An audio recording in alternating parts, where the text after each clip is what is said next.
Hi.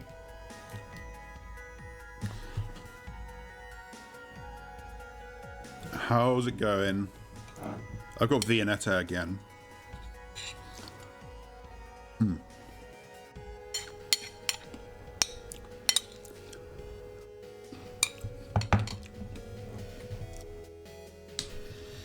So, still working on this. I've almost got the line work done.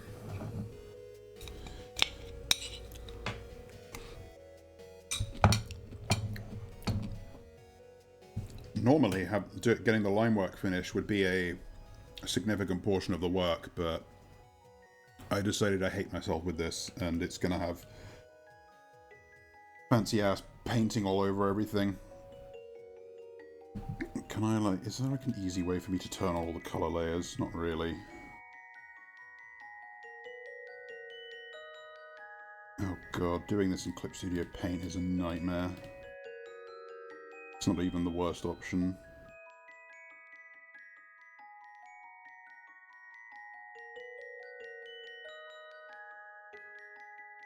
Because every frame has to have either a layer or a folder.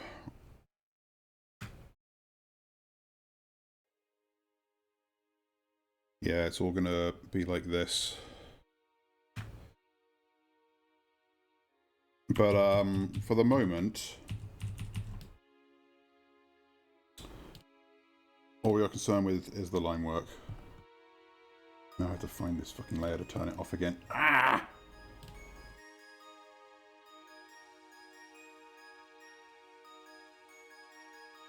You can't see what I'm doing, but I'm faffing about in the layers, trying to turn them on and off.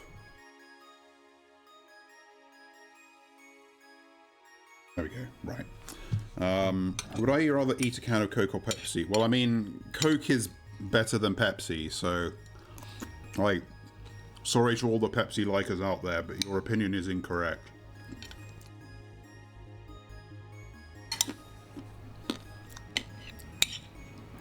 I'm going to finish this Viennetta and then begin. It's also slightly annoying that I can't properly preview all the loops in Clip Studio Paint because they're different lengths.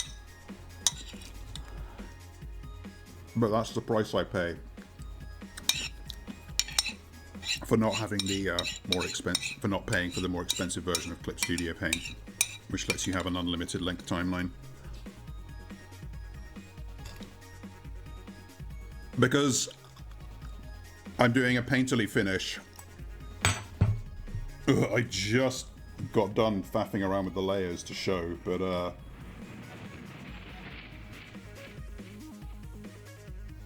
like this sort of thing.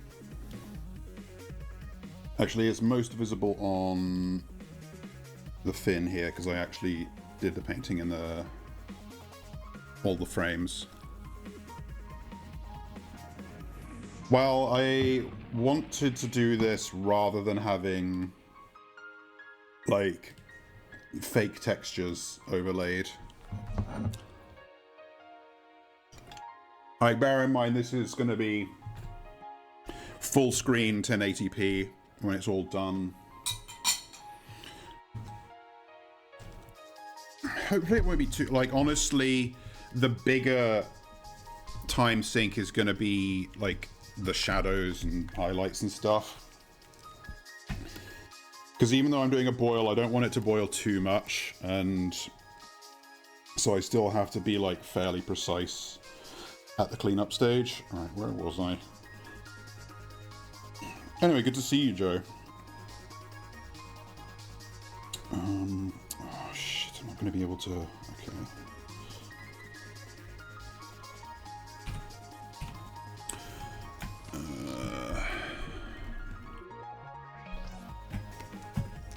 Let me make sure my BGM is... Oh, hang on, is it not playing?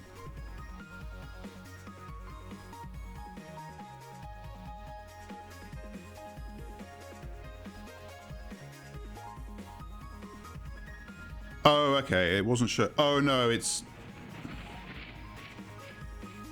That's weird, it wasn't showing up. Wait, hang on. Does this...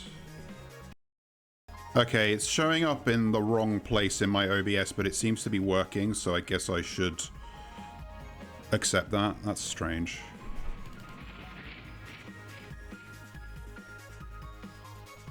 But is this... Yeah, that seems to be keeping it. That's strange. Anyway, I won't fuss with that now. I realized seconds before going live that I left my freaking water bottle in the gym. So that's great. I'm going to have to get changed back and go in there after I'm done and hope that it hasn't moved. Usually it's fine. Like, people generally when I've done that, people just like leave shit where it is. No one fucks with your stuff. But you never know. Let's see. I need to...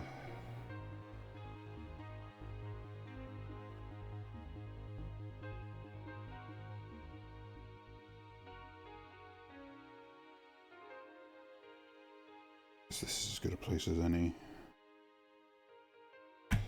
The timing on the ponytail is especially complicated. Because I've got like the tied back hair here and the ponytail, and every part of all of these is kind of moving at different speeds at different times. Because I hate fun and only want to make my life miserable. So it'd be really nice if I can get this line work finished during this stream.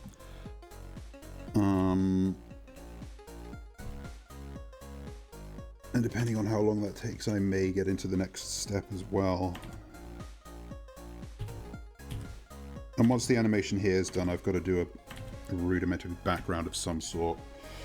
It's likely going to be my usual paint some bullshit textures in CSP, but I'm also going to do some like light beams, which I'll animate doing something in After Effects. After Effects, like the only decent program Adobe has ever actually made. They can't even take credit for Flash's fortes, frankly, since they just bought Macromedia. Why, Tavern, are you going to eat some buckwheat? Do I need to put you on a leash again?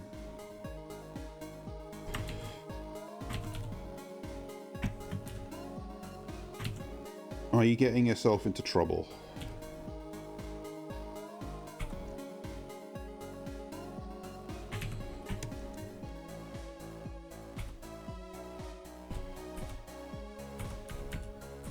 Okay. In your head, maybe. I'm just trying to stop you from injuring yourself through excessive buckwheat consumption. Don't get any ideas.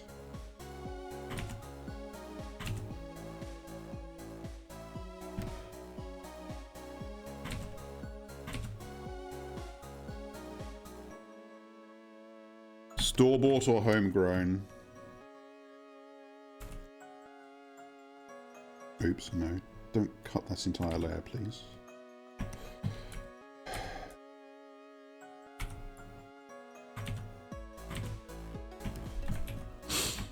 Interesting.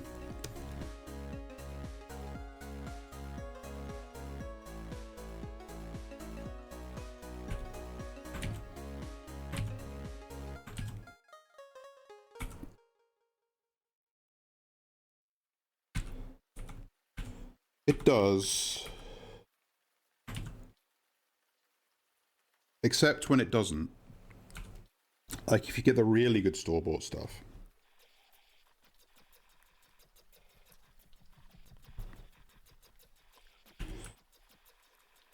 Where is it? Okay, no, I was misreading my own drawings, my own onion skin. Curious term, onion skin. Like, obviously you can imagine why it's called that, but it's weird that they picked that simile or metaphor for like seeing things transparent through layered sheets. Like if you asked me in a vacuum with no previous cultural context of onion skinning to come up with something to describe looking at images through semi-transparent sheets of paper, I could not say that onions or the skin thereof is where I would go first.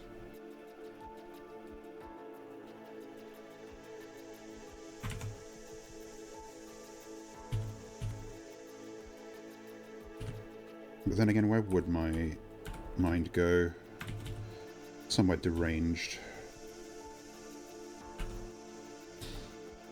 It's actually a really nice day where I am, surprisingly. It was quite warm when I went out earlier.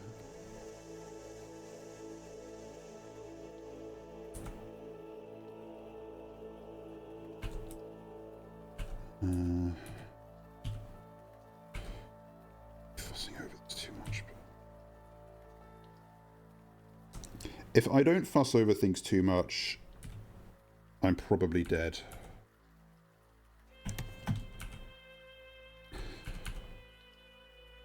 Or lying to myself. Like I'll say, fuck it, good enough. And I know I will come back to it later because it won't be good enough.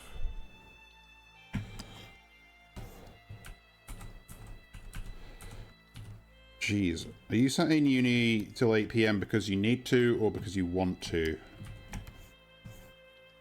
Oh, evening classes. Yeah, fair enough.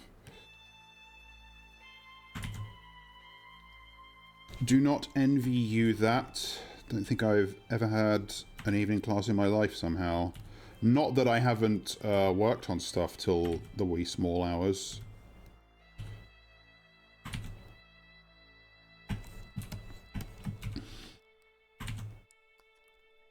Was never able to do 2 all-nighters in a row, though, without sleeping in between.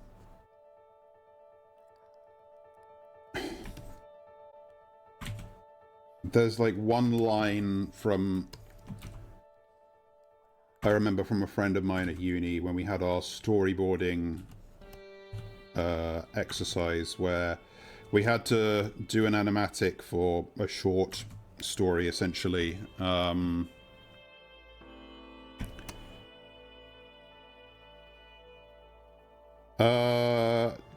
don't know what you mean, Joe. Like,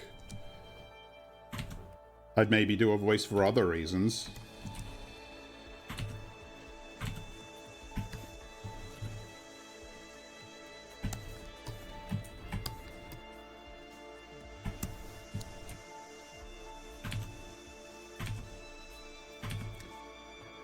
What was I saying? Oh yeah, a friend. Well, so we had this storyboarding project where we have to do an animatic, which is a storyboard that's timed on video. But with like bits of it animated. But he got rather ambitious, and I just remember him saying that at one point he thought to himself, if I pull another all-nighter, I can animate the whole thing. And for some reason that little exchange sticks in my head.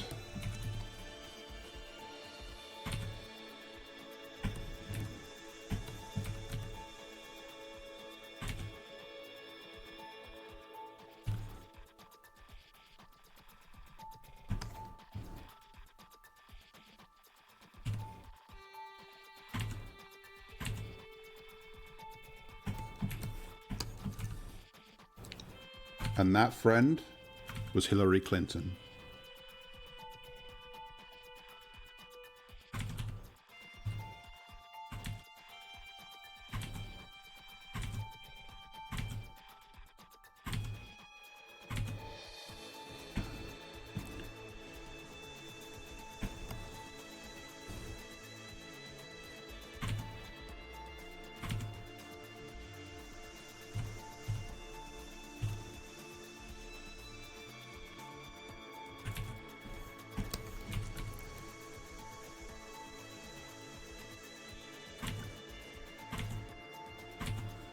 sometimes think about the Twitter account that is like imagining an alternate future where Hillary won, and it consists of like 2 tweets. The second of which is that she like dies of an embolism on the podium while being sworn in. Pretty funny.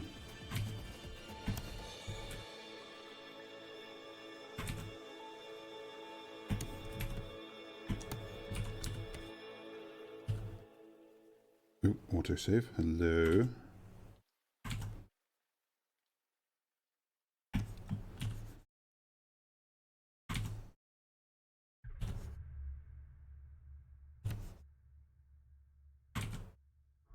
God, the fact that half of this is Homestuck music reminds me that I have not been keeping up with the updates recently.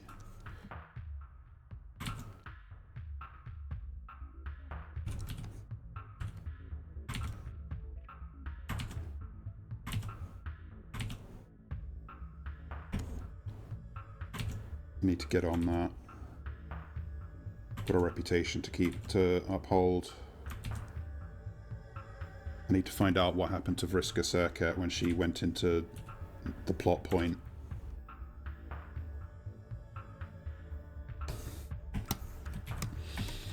Because that arc was actually going somewhere really interesting.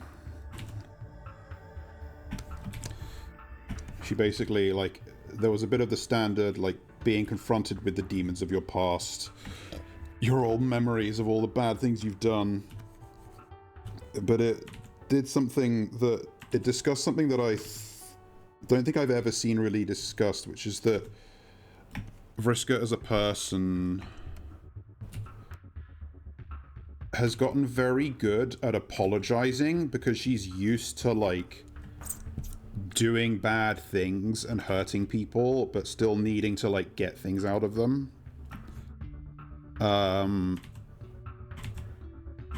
Yeah, God, honestly, the Sarah Z Homestuck video it's just so good. I might give that another listen.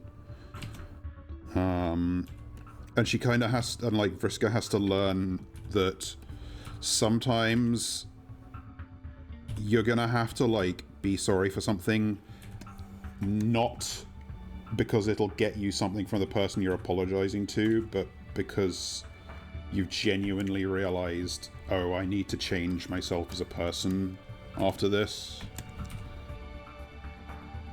And I'm interested to see where that's going.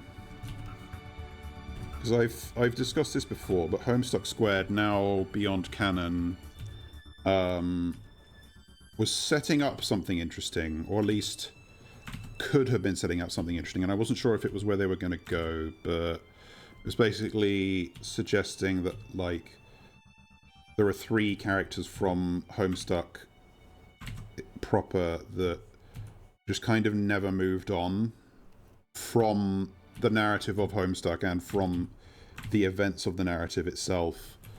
And that sort of, like, scuppered closure is very interesting in the meta context of, like, carrying on this big fiction.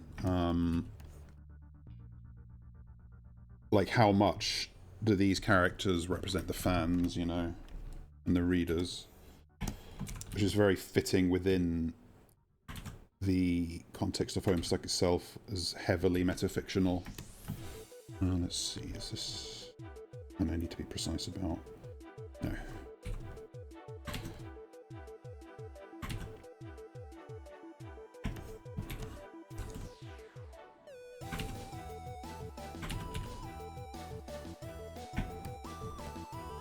Oh god, I think I've ended up on the wrong layer somehow. Yeah, I don't know where I am.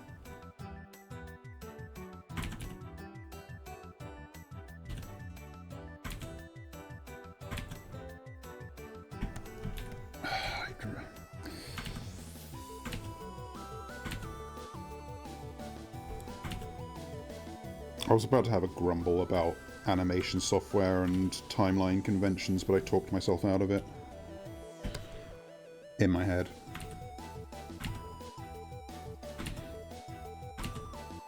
Mainly because it wouldn't be fair to complain about Clip Studio Paint's animation functionality, given that it is kind of an add-on to an otherwise very capable painting and drawing program.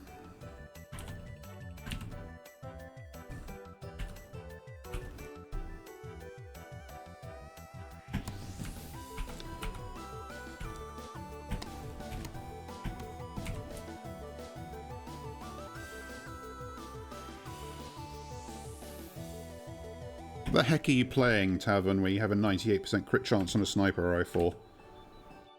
Like, I know that is a possibility in Terraria, but I feel like that's probably not what you're playing.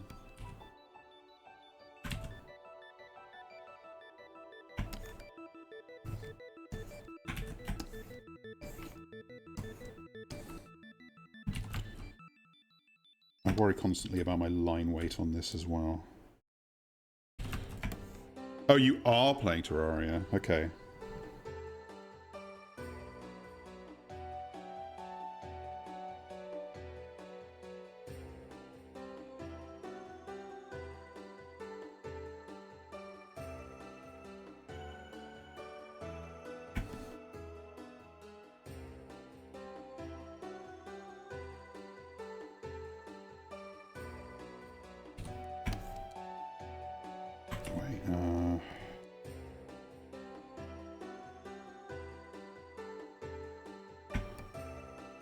Hi, Hamish. Wow, the gang's all here.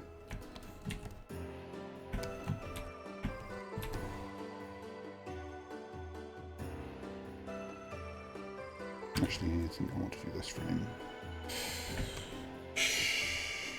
I saw you hanging out in the waiting room, Hamish. I saw you in the chatters list before I'd even started the stream.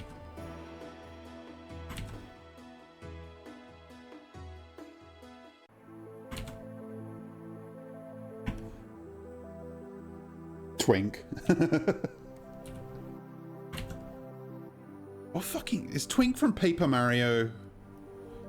Is that why he's one of your emotes?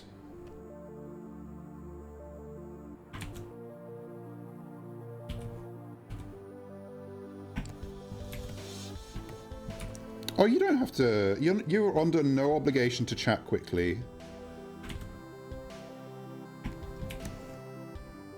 Colouring. What is he colouring? I know what he's colouring. That gay-ass crocodile. I think the most... I can't decide whether the Beetlejuice or the Tarzan is your most iconic emote.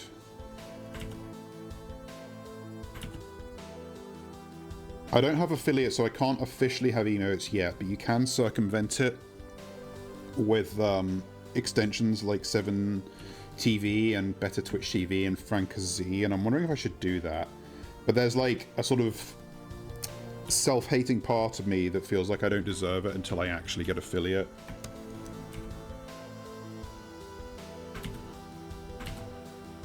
It's also not like I'd have funny emotes to do. Aw, well that's very sweet. I'll accept your raid anytime.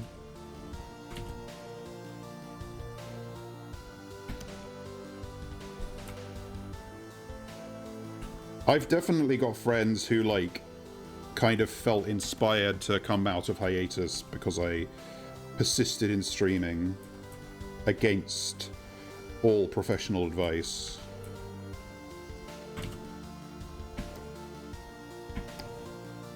Now, Tavern, now you need that super crit mechanic from that one weapon or accessory in Calamity. Oh, there's a bunch of prerequisites for affiliate. It's like total hours streamed, number of streams, but the main hurdles are like having a consistent number of concurrent viewers and chatters and days streamed in a month or something. I need to look it up again. The number of days streamed required in a month is kind of unhinged. I remember thinking like it looks like 6 days a week or something, which is a hard ask, but maybe I'll actually try to do it at some point.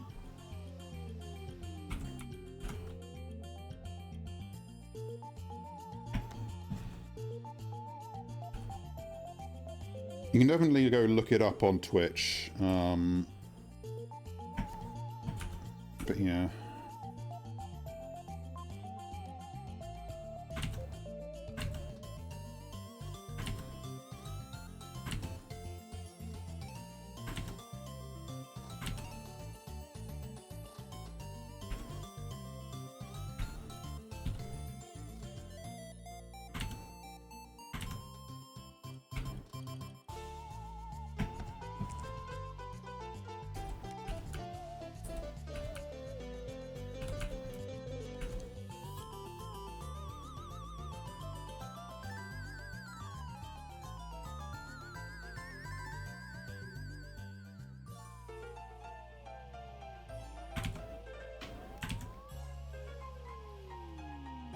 I would maybe have an easier time getting affiliate if I'd persisted on my previous account, which we don't discuss, but I didn't.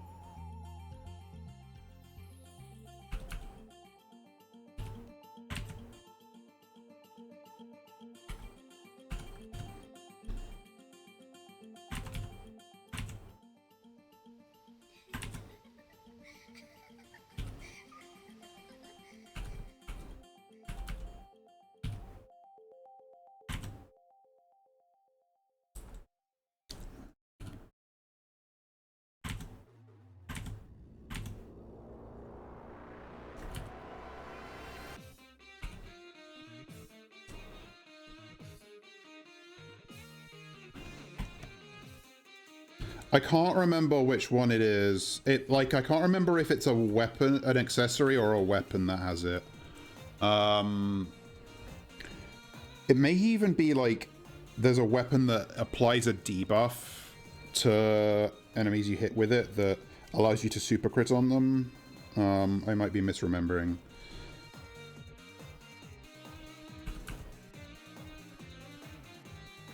It's obviously like very late game, possibly post Yaron.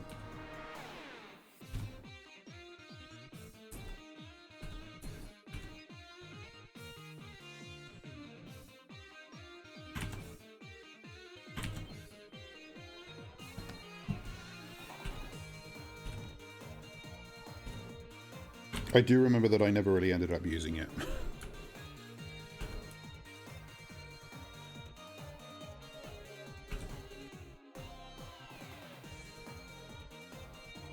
Feels weird to be discussing Calamity outside of... That might be it, the Dawnlight Spirit Origin. Though I'm not sure. My memory fails me. Although I feel like that has a different... Hang on, I'm curious now. Oh, fuck, hang on.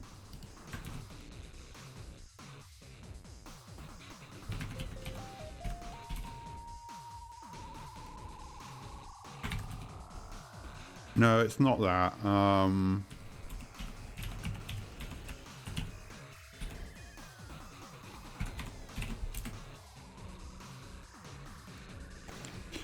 It is the Soma Prime.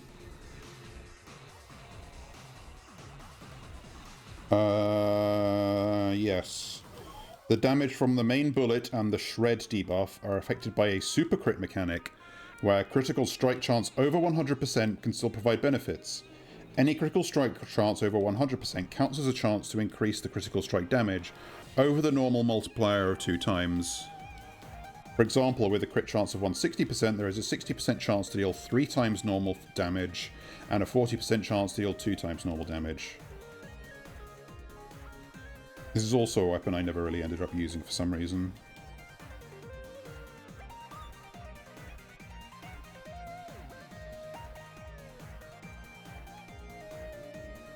Apparently the super crit mechanic is taken from Warframe.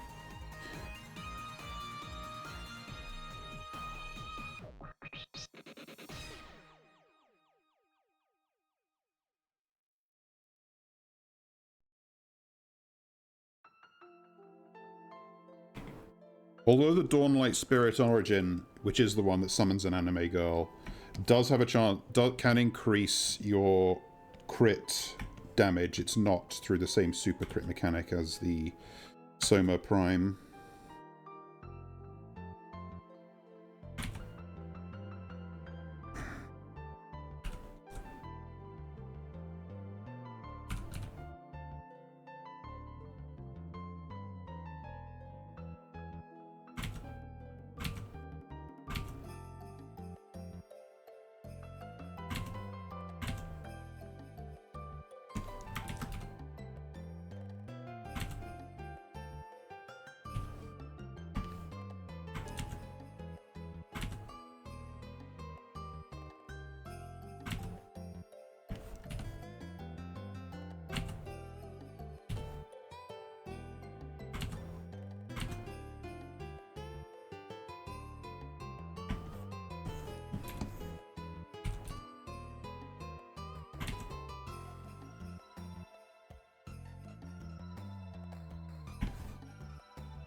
ended up looking a bit through one of my Terraria stream playthroughs today because I wanted to do an edit from a couple of my recent streams. So I opened up the project where I kind of went off on one of those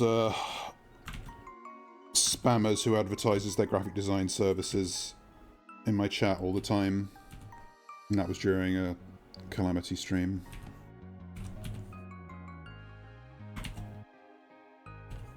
Need to remember how to use DaVinci Resolve. DaVinci? Vocal stims that I would allow myself if I were less ashamed.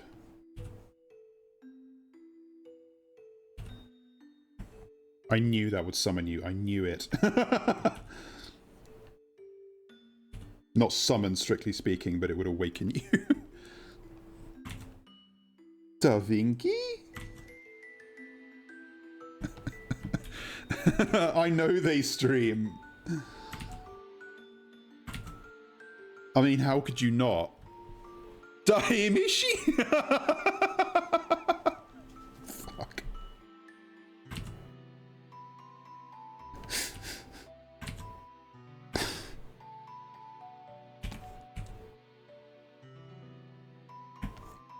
They're the ones that the gays need since the cock destroyers broke up.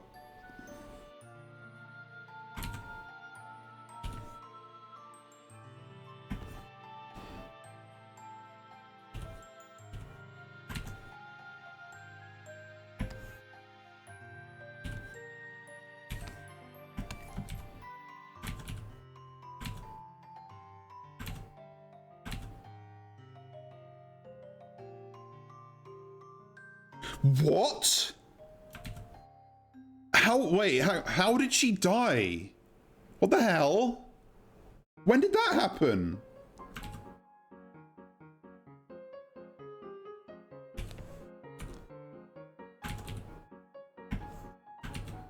Jesus.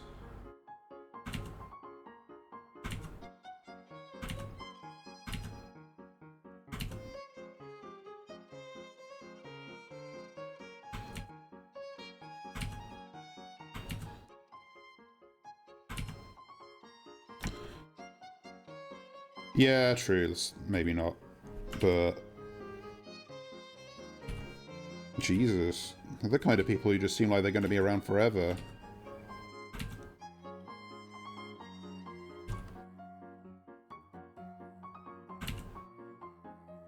Sunday. A day of rest. But not for me! The Cog Destroyers. A couple of icons.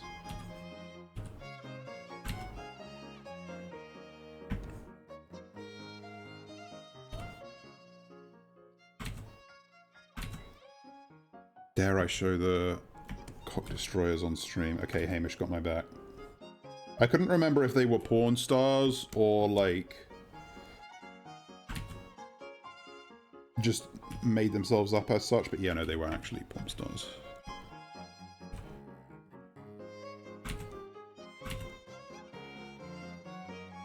But they had a falling out at some point over, I don't know quite what, didn't follow them closely enough, but yeah.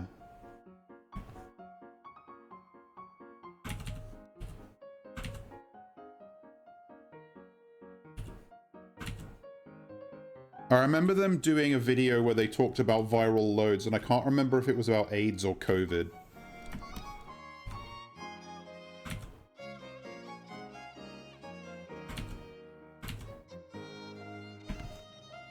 Usually I hate small loads, but in this case, it's a good thing.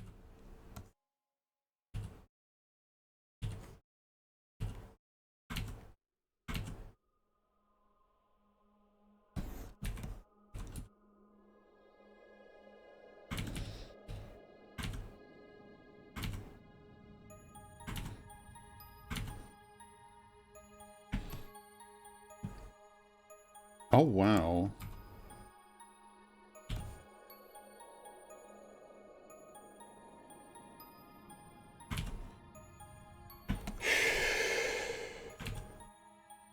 just got paranoid. I'm gonna... hang on.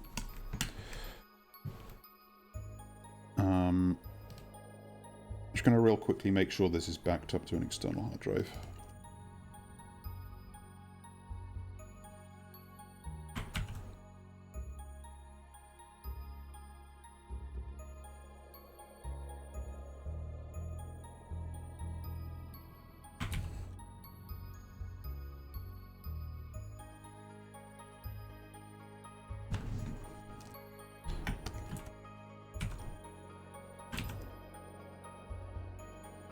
Actually, I guess all of my work is also automatically backed up to Dropbox, so I don't need to fret too much.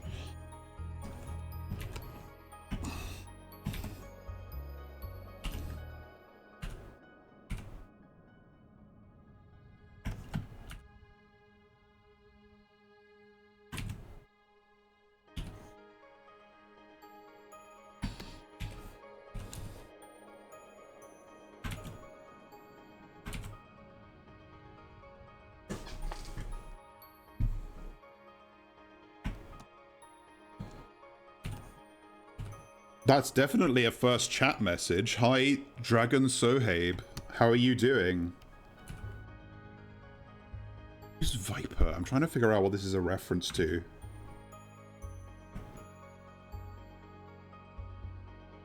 Is this from a Command and Conquer cutscene? No. Oh wait, is this a Game of Thrones reference? No.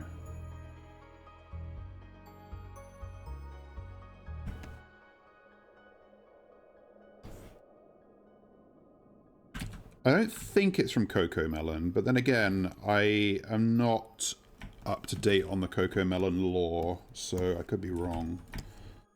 Right, go hole.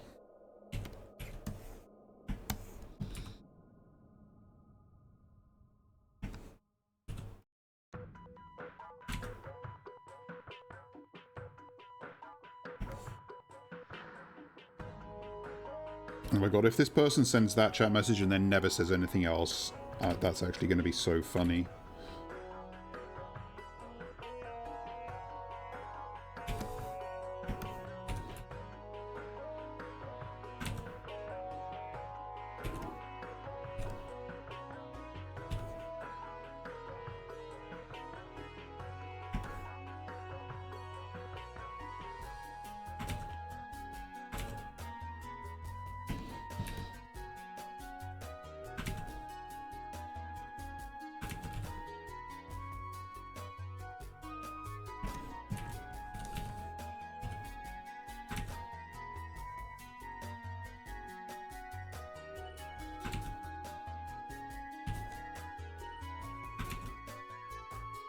Wow, I think that's what they're gonna do as well.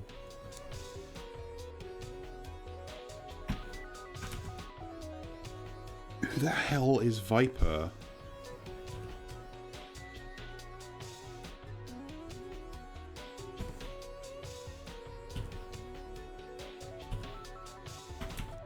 I don't think that's one of Viper's quotes in Dota.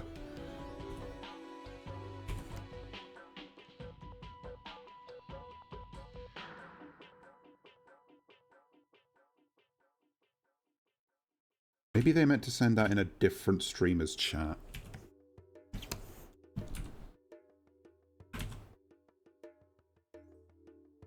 That would be funny. One of my persistent invasive thoughts is, like, what if I just say something, like, really rancid to a friend and then, like, just say, oh, sorry, wrong chat window. Like, I meant to send that to my worst enemy. And, like, there's no, like, for no reason.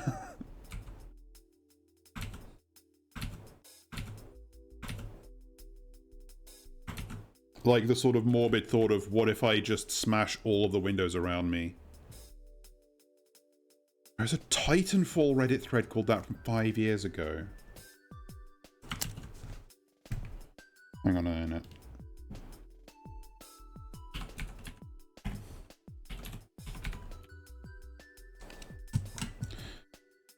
I do not know why someone would quote Titanfall at me. That is certainly very mysterious. It's also weird because, like, there's no bot or spammer that would do that. Like, that was a real person. Like, I can spot the spammers, the advertisers a million miles away at this point. Because they always just start with, hey, how are you doing? Like the most NPC conversation starter ever. It takes a real person to send something like genuinely unhinged as a first chat message.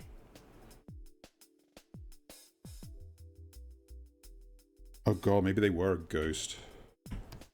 I mean, one of my best troll friends claims to be a ghost at least, so I don't know, maybe I am in contact with those in the afterlife. Yes! Oh my god, you're right, Hamish.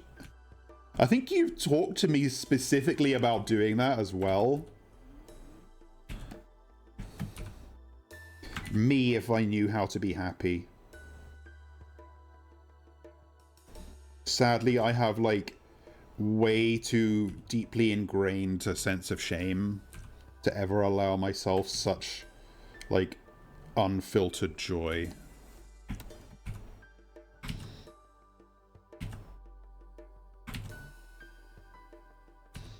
I really wish I'd been allowed to be more autistic at a young age. And I can't even pretend it's anyone else's fault.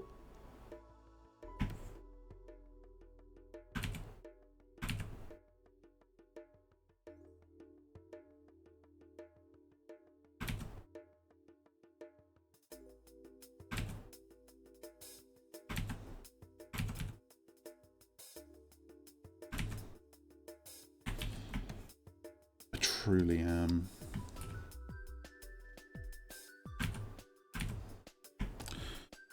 Sometimes I think about this guy who I used to play Magic the Gathering with, who would occasionally just, like, meow spontaneously.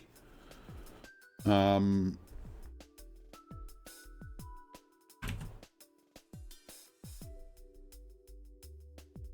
I'm like, God, I wish that were me.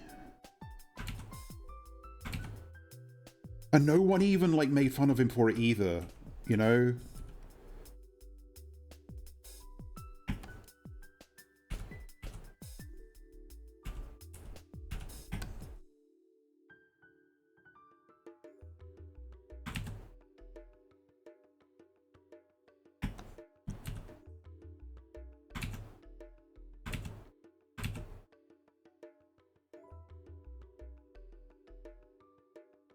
It's something I started thinking about with my therapist who diagnosed me. You know, going through all the sort of list of potential signifiers, and, like, vocal stimming wasn't one of them, but I was sort of conscious, like, I kind of wish it was, because it sounds fun.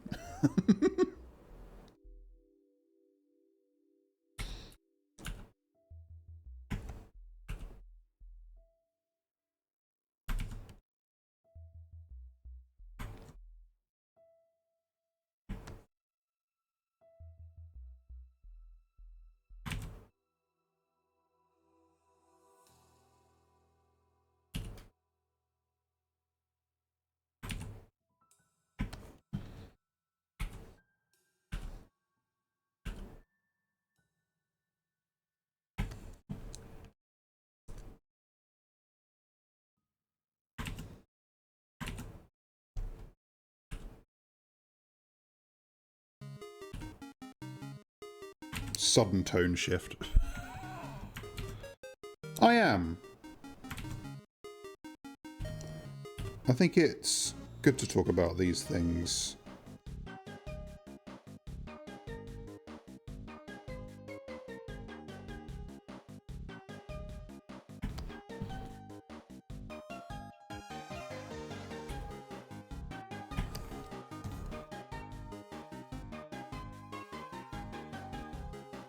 Though obviously, I'm free to withhold specific information.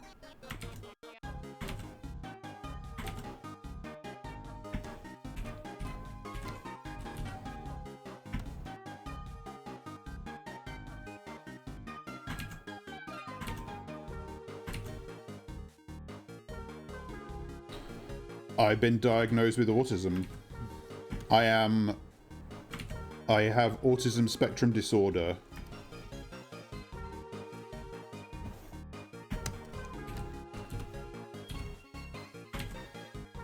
I don't know if it's as common for trolls as it is for humans, but it is definitely present in both.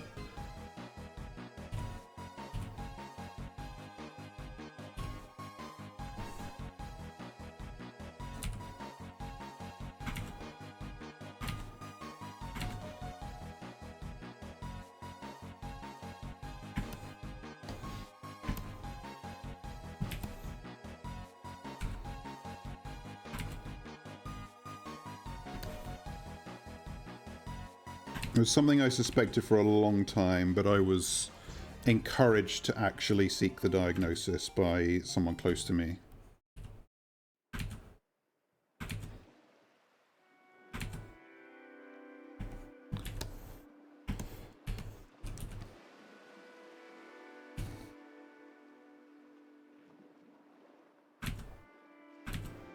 I also suspect I have ADHD. And if anything, that's like, that probably more affects my life in like a more practical way, but I also don't feel the need for an external diagnosis as much with that. For some reason. Maybe it's more like an identity thing. Like in my head, autism is more an aspect of my identity than ADHD would be. But obviously it's completely different from many people. Like an ADHD diagnosis, and like you can actually like get medication as a result of that, whereas for autism, like unless you're living somewhere really fucked up, you don't get medicine for it. But also, basically I felt like an autism diagnosis would answer a lot of questions just about my life and myself and personhood throughout my life. Like, oh, that makes sense of why this is difficult, why I struggle with this, why I approach this problem in this way. So it's just, I felt like it was something that would help me.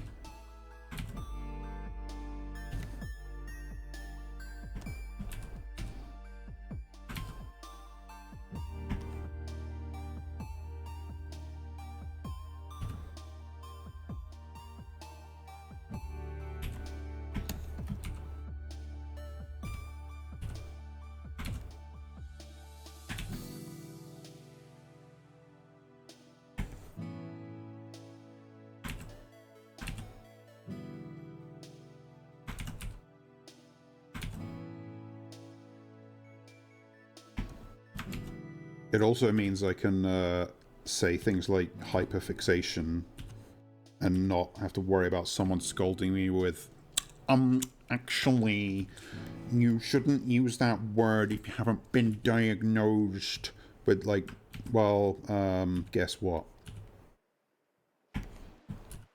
It also wasn't wrong even before I was diagnosed, but that's beside the point.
I mean, like, it's not, I think, as I said, I don't have as much fun as I think I would like. I think I started learning to mask quite early, but it definitely means I get to be a big nerd about stupid things, and that's fun.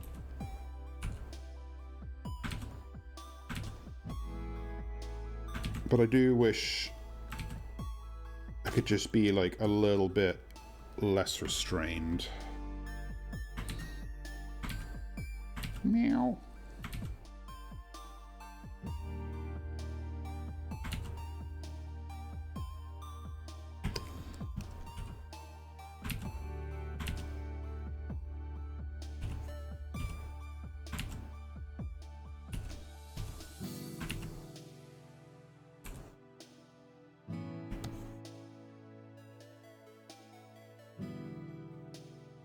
No, exactly. Like, there's absolutely like a frustrating subsection of people from all sorts of walks of life who I mean, not even like just a diagnosis, but like any kind of like marginalized identity as an excuse to attack others with. Definitely see plenty of that on twitter.com. But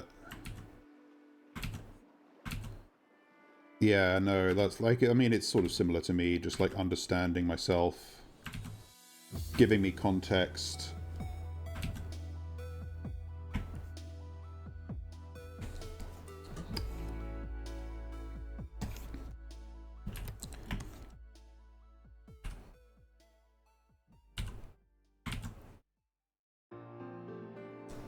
Oh, 2 calamity tracks in a row.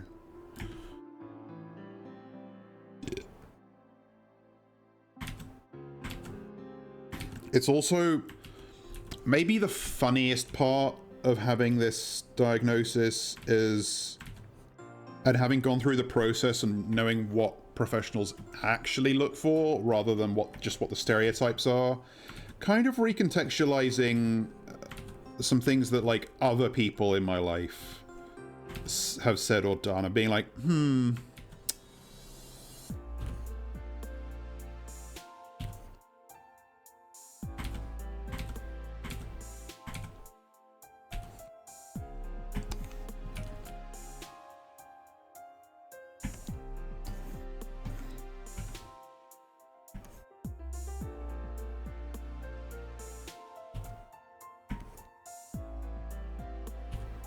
So I have to also make sure I don't like start using that as an excuse to be to like think unkindly of people where I shouldn't.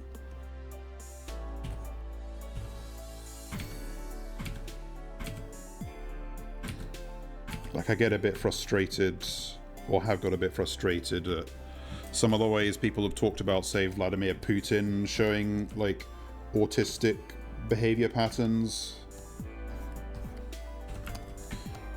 Because, like, while I do see it, also, you like, be a bit careful how you're talking about that with, like, when it's like a evil dictator, essentially. Because even if your intentions are kind, you can definitely run the risk of, you know, demonizing certain traits. Same reason that, like, you know, it's kind of not okay to make fat jokes about Donald Trump just because he's Donald Trump. Like,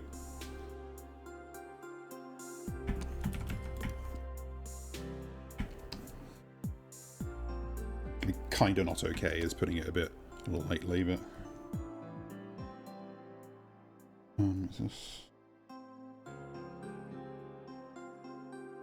So the logic of which in-betweens I'm cleaning up first here is that you might be able to tell, I don't know how easily visible this is to someone else, but although I've done all the drawings on the ponytail itself, the tied back hair here, I didn't do all the drawings at the rough stage just because they're so close together it wasn't worth it.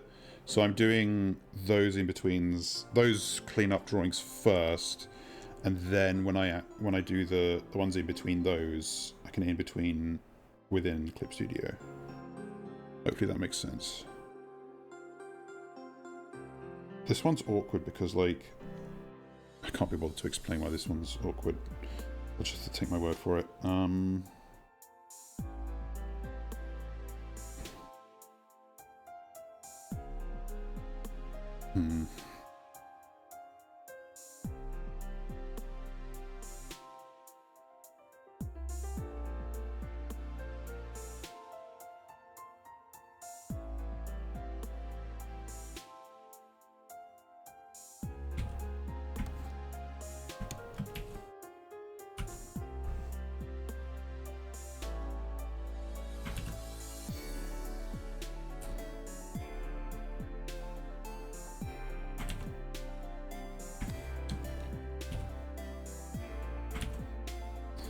An interesting thing about... It's interesting to talk about this, like an autism diagnosis, in the VTuber space, because, I mean, the thing about being a VTuber is a lot of people will not, like, give explicit details about themselves for obvious reasons. And some... but also in some cases... how to talk about this? Like, some will do it for, like, their personal privacy reasons. In some cases, it may be that, like, they're part of a bigger agency, so they want to steer clear of topics that could incite division, even if they really shouldn't incite division. But there's also a few who will talk about it explicitly. Like, I know that Haruka Caribou, who did join VShojo a little while ago,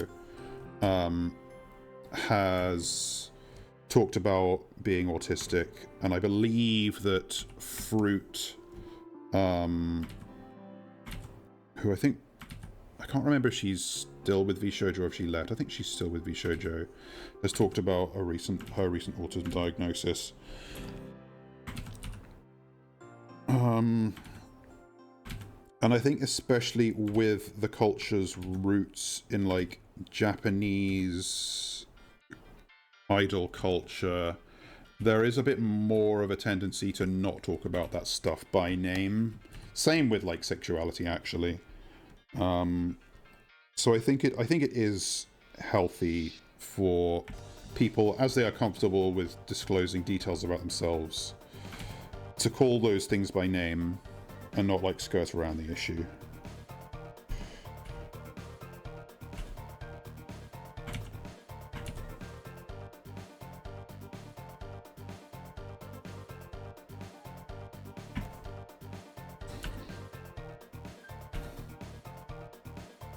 And I think that's definitely a positive aspect of VTubing's proliferation through English-speaking spheres. Or actually, I shouldn't even just say English-speaking, like, anywhere outside of Japan. Just diversifying, because you get more different things and more different kinds of people.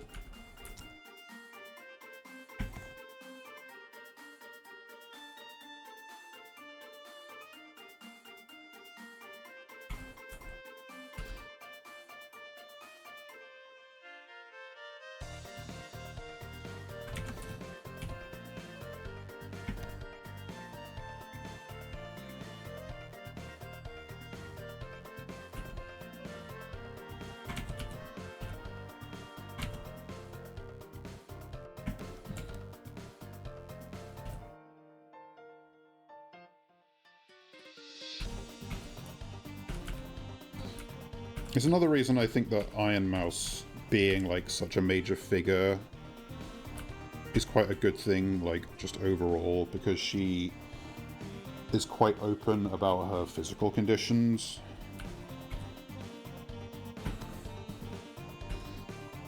Just, like, the destigmatization of anything like that is a good thing.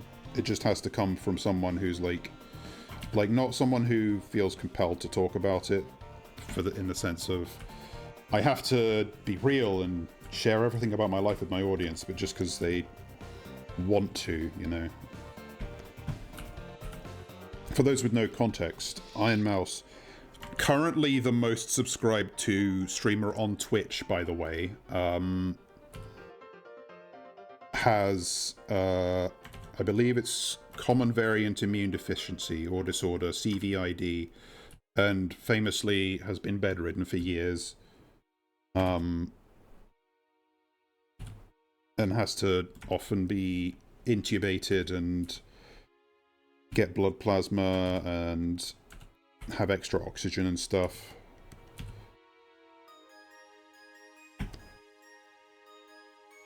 Yeah, I think her being open about that, being comfortable being open about that, is a very positive thing.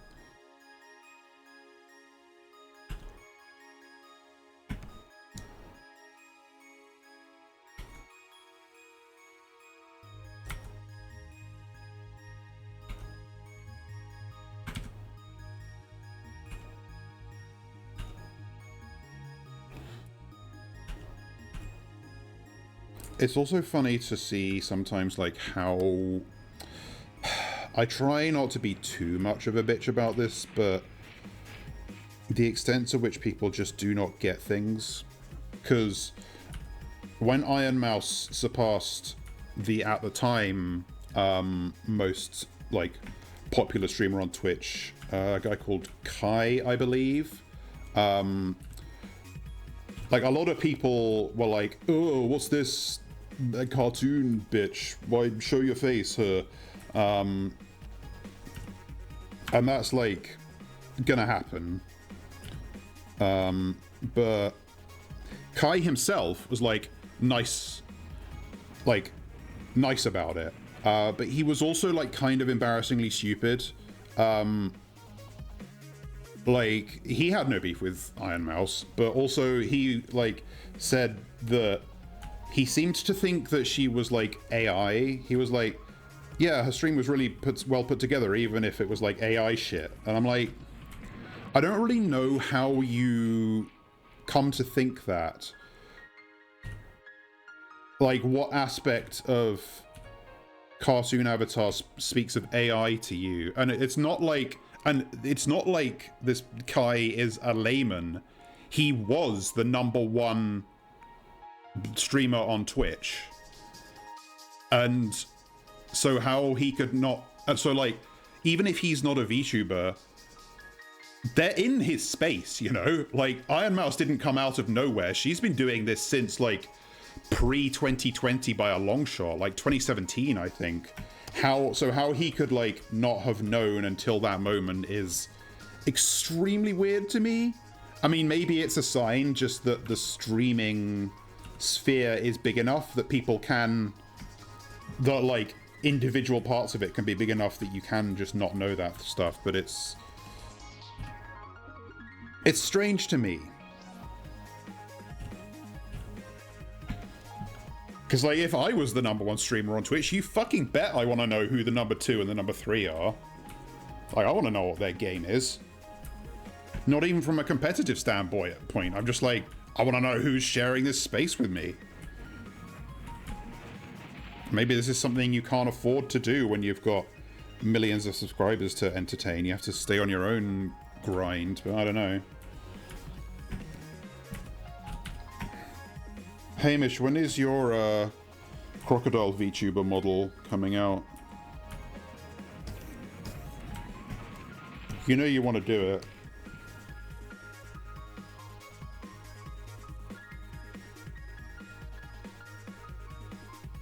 If you start working on that, I'll be more motivated to work on my model.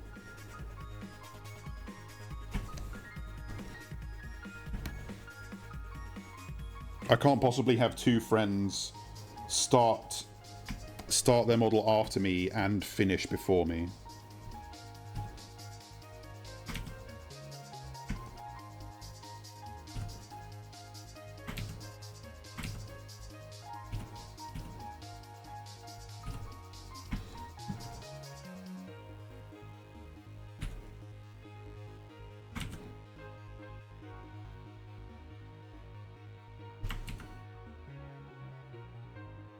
He's gone silent. I spilled his secret too soon.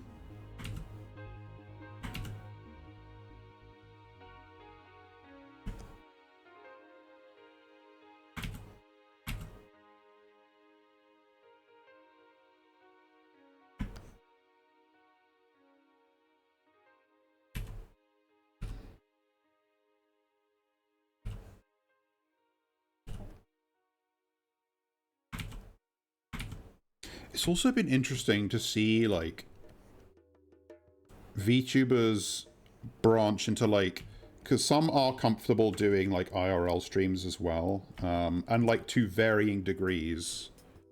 Oh no, Eddie! Poor boy! And poor you having to clean that up. Fuck.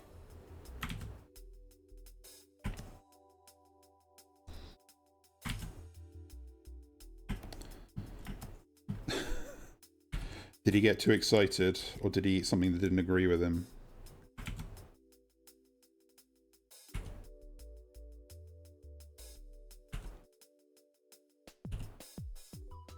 Oh.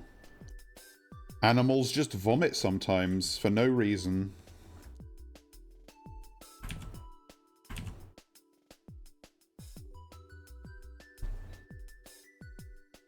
As do trolls and humans, I suppose.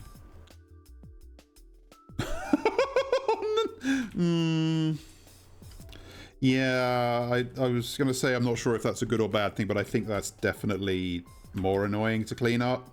Because if it's just on the hardwood floor, then that's easy. But if it's in his crate, you've got to dig out all his blankets and make sure it's not splashed on anything. Yeah, there are worse places.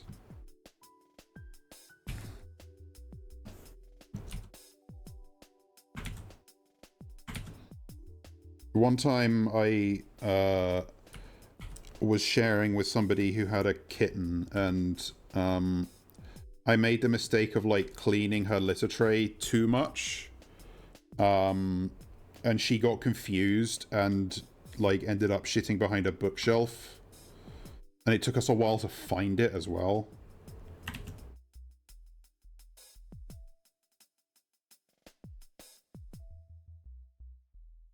But yeah, I haven't made... I'm not making that mistake again.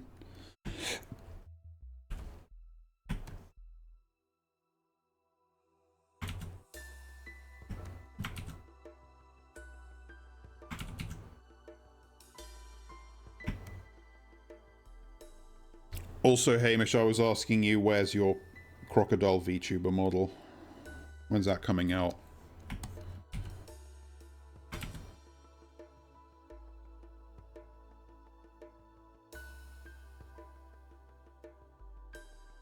Is that your other birthday present from Justin?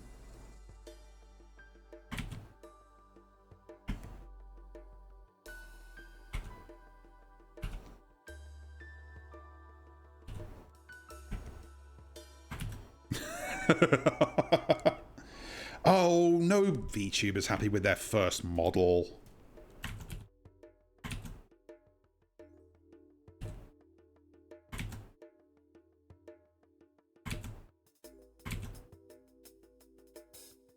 Having a VTuber model you don't like is just a way for cis people to experience dysphoria.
I'm not 100% sold on the little accent shadows I'm doing in here, but I'm committing to them.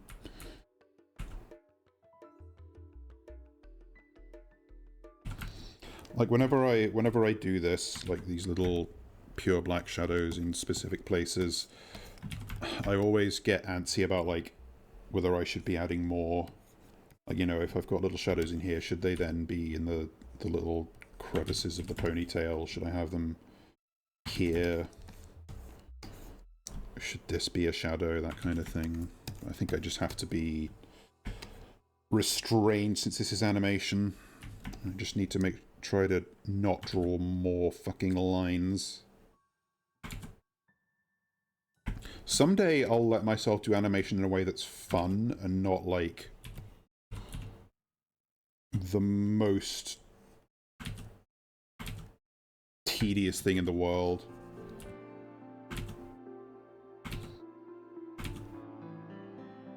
Like, I complain about having to do animation for hire and work for other people, but then I do animation for myself and I make it even more annoying to do.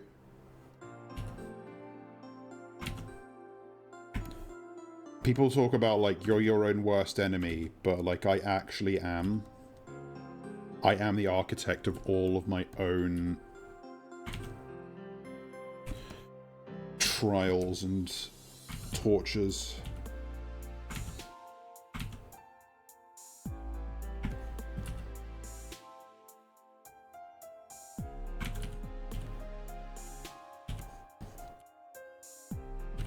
When the next Grimoire game comes out, you'll see what I mean.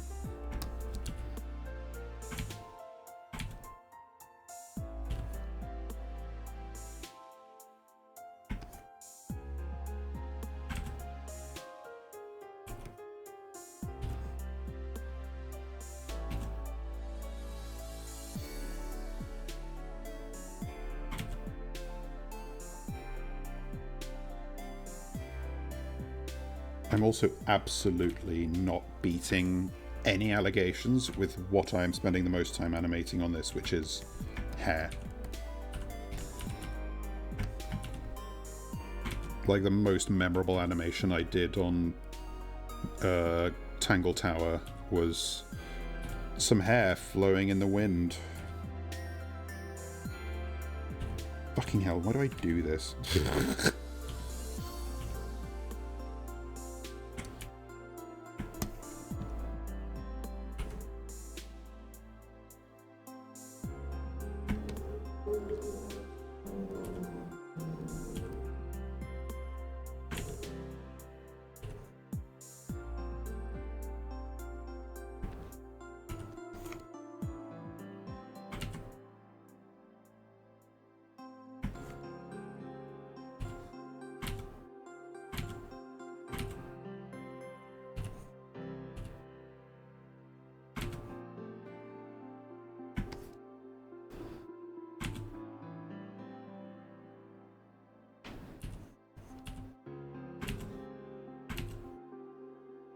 I sometimes remind myself of, apart from the Gabriel Garcia Marquez, I think that's his name, book, 100 Years of Solitude, where one character in his twilight years as an old man basically just spends all his time making these beautiful little, like, golden fish, like, jewelry pieces. But he doesn't do anything with them. Once he's, like, made all of his gold into little golden fishes, he just melts them down and starts making them into fish again.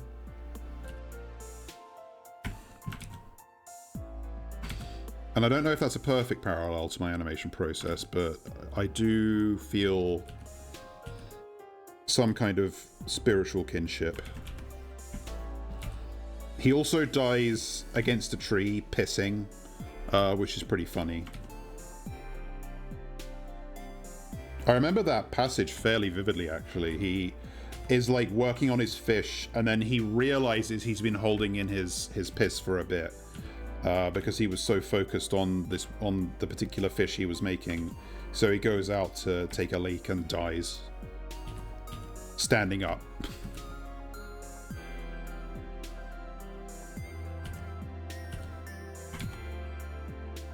Maybe I should read that book again.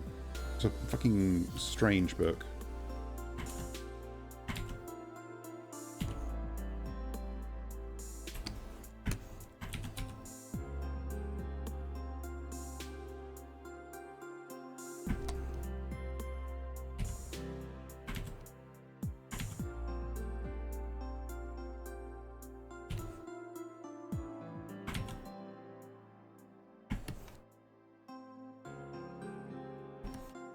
I also remember there's an Asterix book about, like, a guy who makes golden sickles.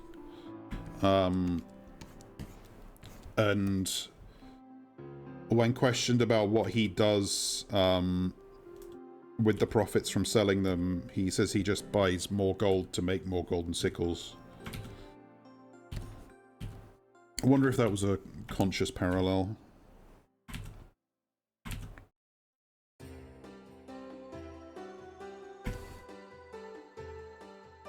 Oh, come on, you've heard of Asterix and Obelix.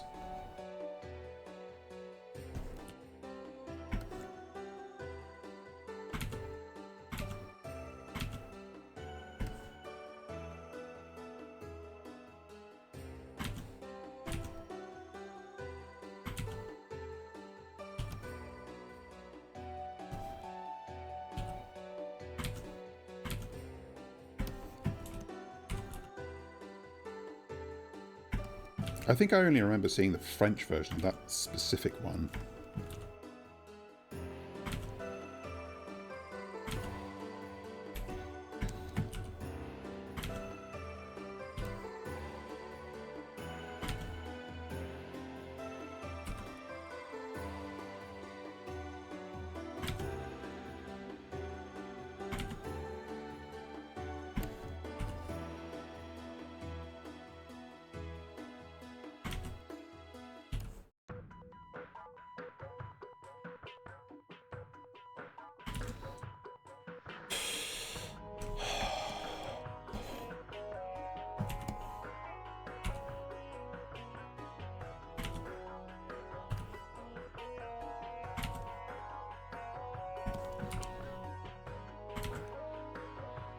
That's also far from the weirdest Asterix book.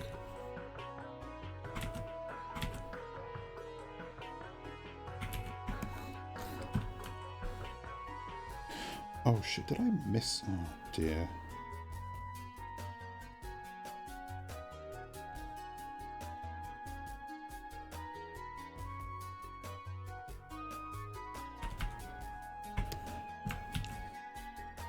Apparently I forgot to do the ponytail on this frame.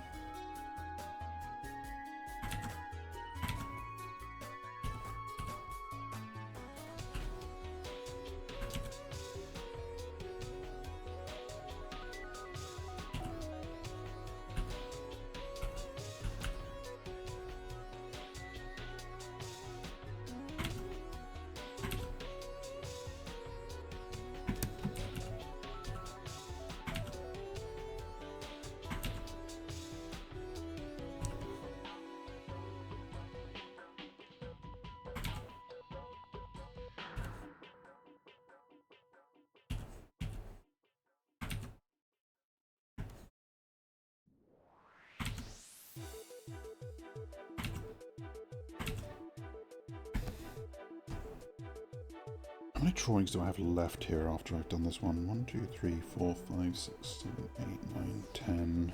Ugh, I'm not even halfway.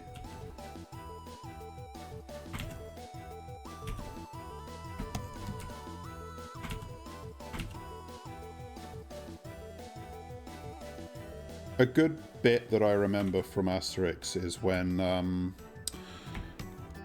like, some Vikings come to visit and or invade, and the Gauls are, like, creasing over the fact that all of their names end in "af," and a guy's like, and one guy's laughing at this, and then he calls over all his mates whose names all end in "ix," which is pretty good.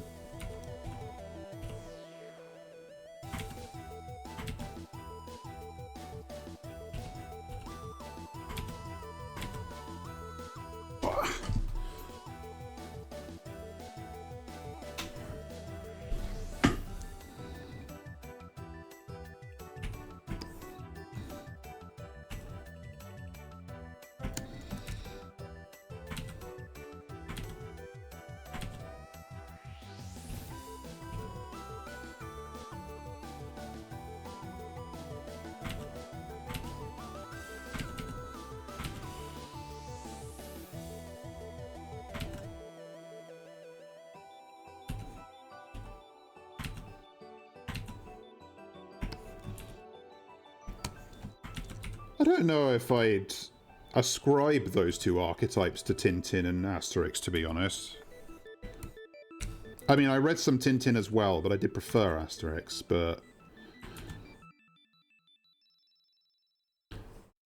I was going to say I know that, like, Tintin has Captain Haddock, but, you know, Asterix has Obelix, so I think you could have found appeal in either.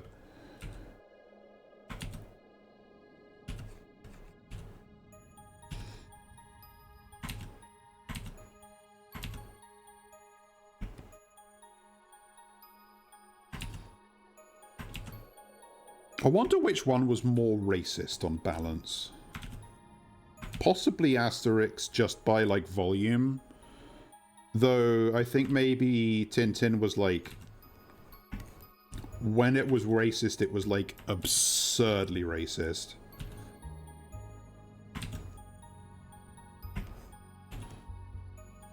Okay.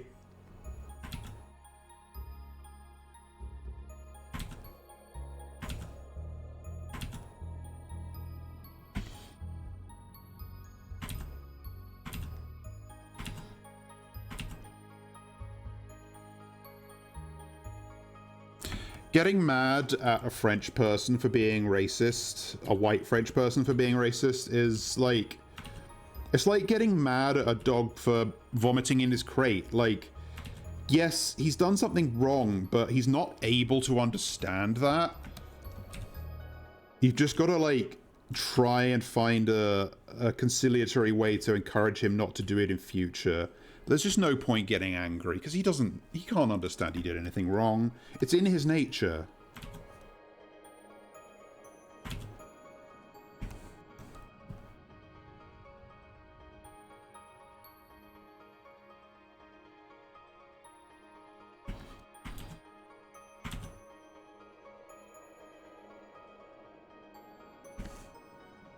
Yes, that's the one I was thinking of.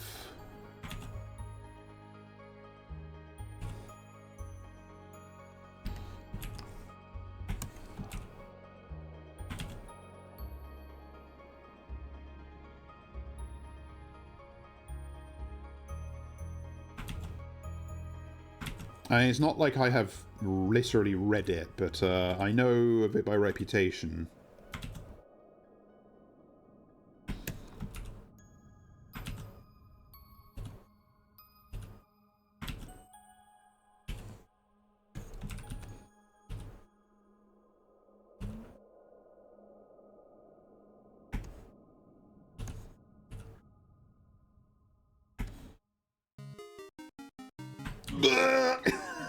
Okay, I didn't actually know that detail.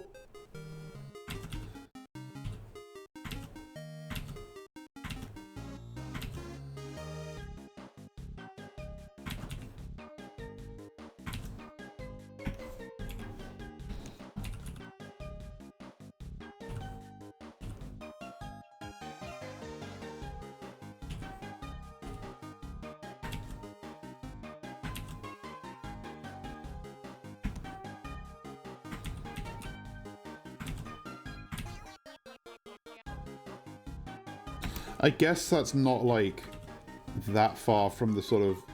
Like, there's a common thread there between that and, like, the Who Made the Red Man Red song in Peter Pan, which maybe that wasn't the actual origin of that concept, but, there's common themes.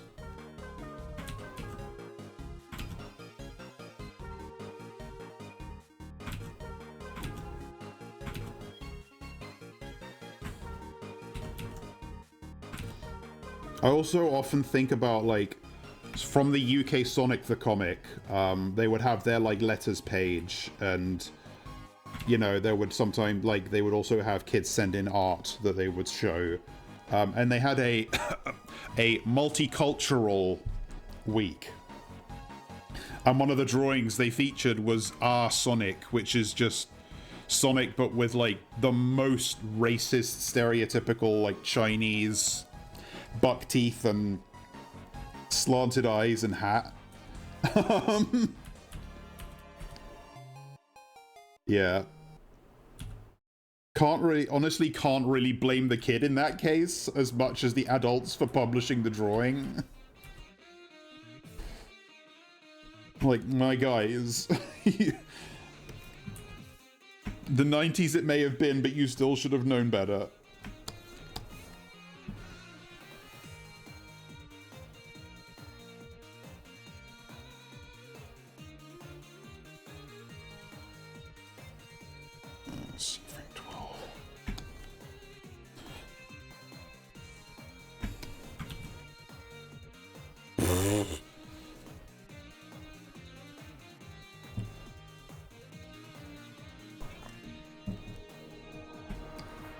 Yes, that's the only reason.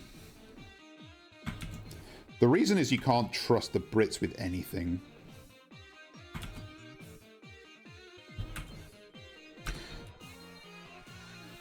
Does Disney still have like a whole load of like comics made by French and or Belgian people? I want to say I've never really understood why there's such a massive like French Disney, specifically Donald Duck comics thing, but I mean, Franco-Belgian comics are just big. They love their bande dessinée. Okay, yeah, that makes sense.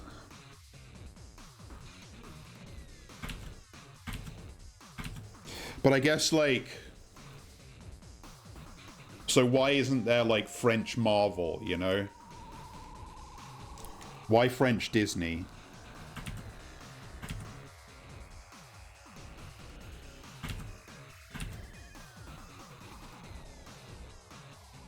A hot take I have is that I've never really jived with, like, French bande dessinée in general, and not just because of the racism.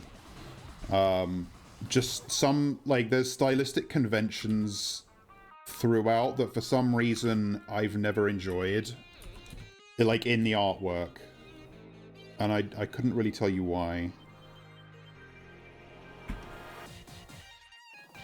Oh, I guess that is true.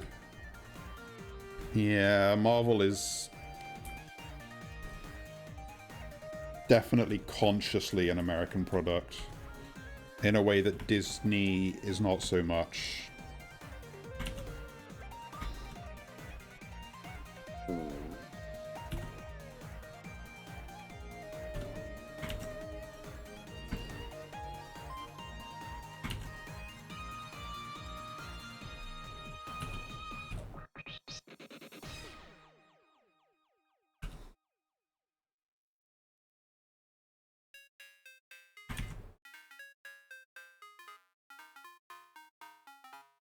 Who's that guy who draws, like, really bad anatomy and pouches on every character?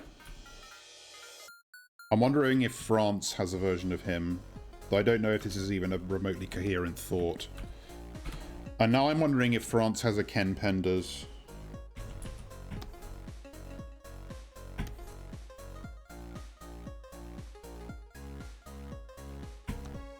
Rob Liefeld, that's it.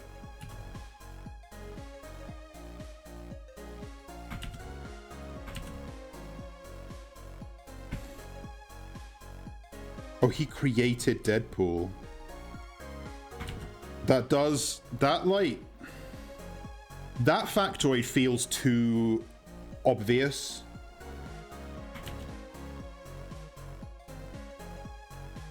Like, it's too on the nose, you know? That he'd be the guy who created Deadpool.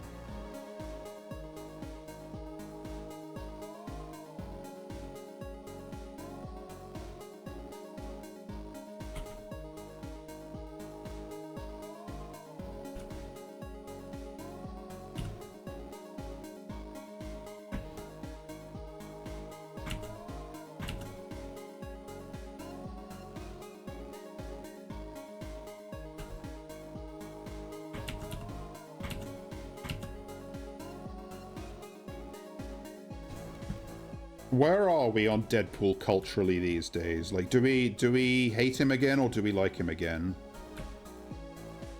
Like, was Deadpool versus and Wolverine like a beloved campy departure from the usual drudgery of the Marvel ongoing cinematic universe, or do we hate it?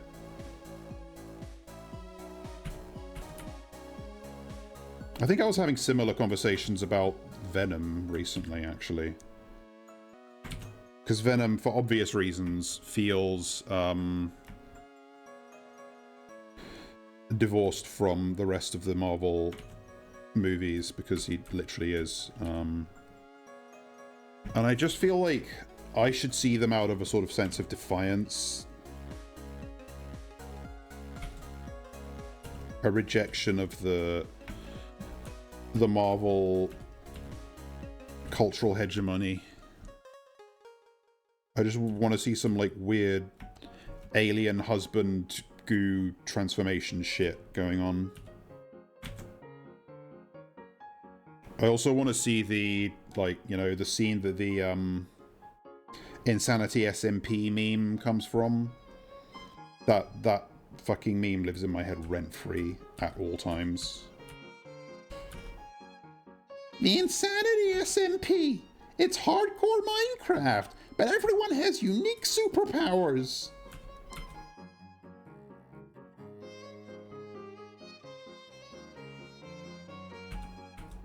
I wish my memory were better so I could do the whole bit.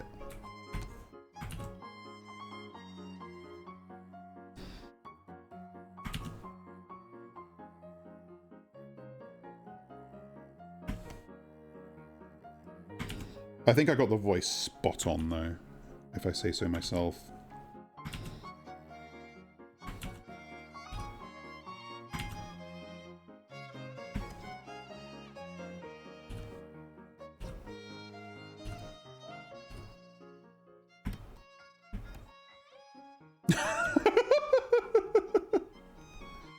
Do you want me to play the original for you, Hamish?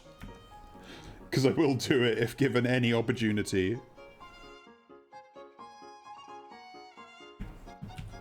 I guess it won't make any more sense of the content, but I will get to see the video again. Oh, fuck it. Who am I kidding? I'm doing this for me. Now let me make sure I can actually find it.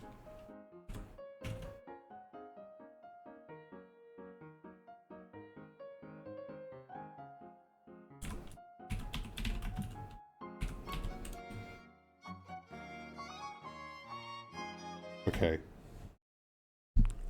Remember what my browser hotkey is. There it is. The Insanity SMP. It's hardcore Minecraft, but everyone has unique superpowers. And today, you, the viewer, get the chance to join. If you would like to join the Insanity SMP, make a video using this sound. The video should include things about you, what you want your powers on the SMP to be, your Microsoft account name, and in addition, it's not necessary, but it boosts your chances of getting in, pictures of things you've done in Minecraft, and your Minecraft skin.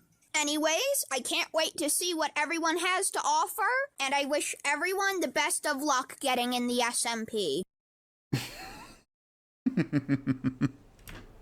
There's something fascinating about the way Venom is animated in that clip as well. No, I was gonna say, this is just describing Fortnite. Wild. I wonder where he is now.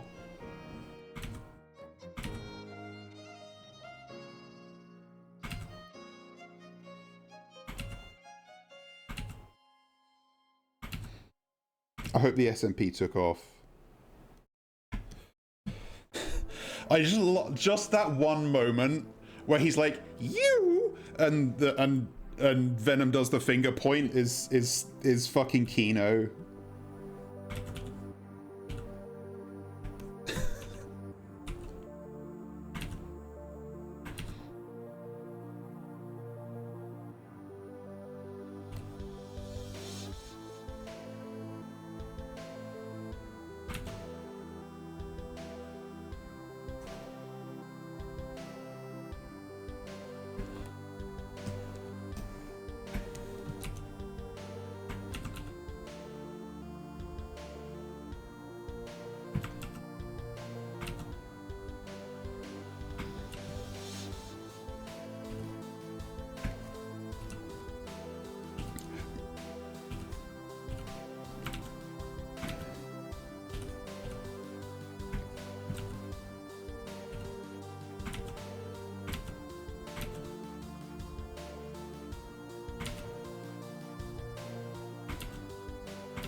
You don't got to excuse yourself from my chat, Hamish. I would not be able to tell if somebody went away for several minutes. If you were my mod, then maybe. Actually, hang on. I learned how to do this recently.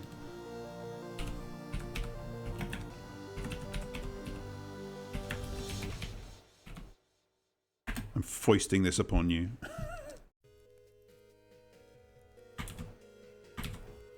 I guess so that you can use the ban hammer if the fancy takes you.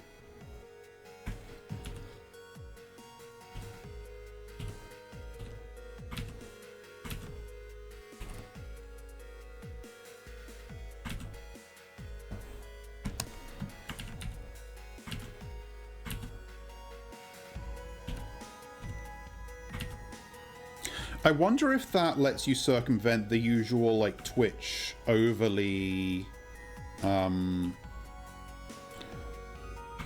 aggressive, like, language filter.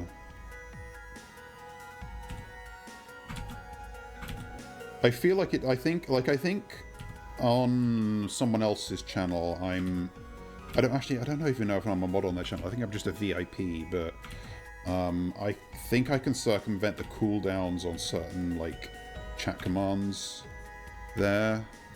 But whether that is equivalent to Twitch's auto mod, I am not quite sure. Ugh, why did I make the most complicated part? The part that has the most animation frames to draw. It's fine, it's fine. You can get it done. You've done worse.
I wonder what the next episode of Twin Peaks has in store for me.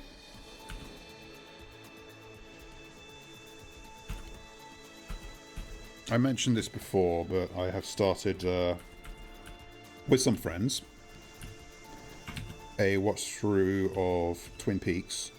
First time for me. It was okay. This is going to sound weird, but it was a surprise for me to learn that it's actually about something specific. I didn't know that it was like a murder mystery. Because when they were like, there was like the revival, and like, because if you like bring a show like that back for another season, how do I say this? Look, once they know who killed Laura Palmer, like, surely that's it, right? But either they don't know who that is by the end of the series, or there are in fact other things that happen. And I didn't know that that was the kind of show it was. I don't know what kind of show I did think it was, but it wasn't that.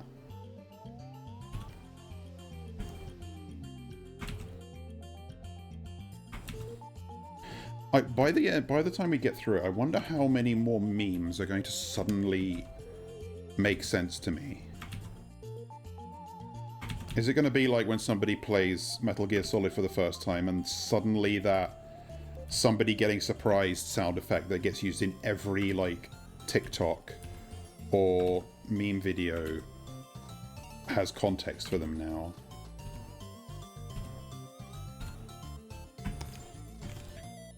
Things that just washed over you previously now suddenly are culturally situated. Although it is like genuinely insane to me to think that there are people who watch videos on the internet and don't actually know where the Metal Gear Solid alert sound comes from.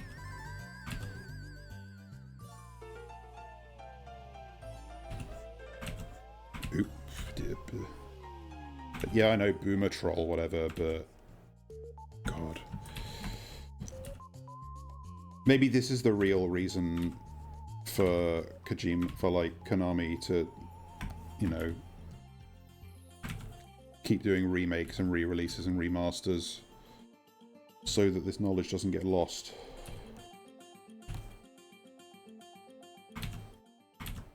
They don't want it to go the way of Nimrod, where Bugs Bunny called Elmer Fudd Nimrod as an ironic insult because Nimrod was a legendarily skilled hunter. But now people don't know that and think it just means an idiot.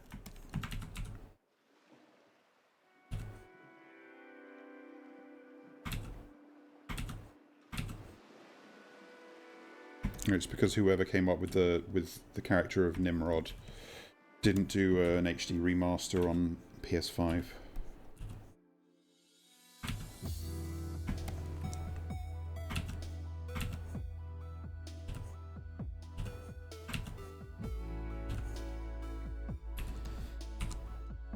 I wonder if there are any other examples of like an ironic insult or turn of phrase or saying that has become like, whose like original ironic intention has been lost.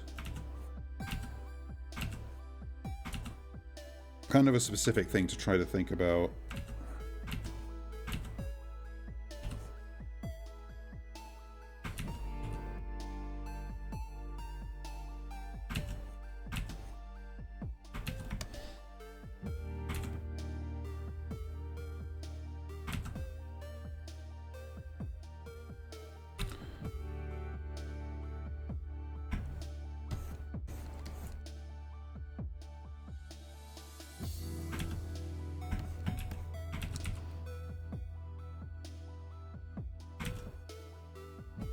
Like, whenever someone says, like, Einstein, like someone calls someone, ironically says Einstein, everyone knows that they are being ironic.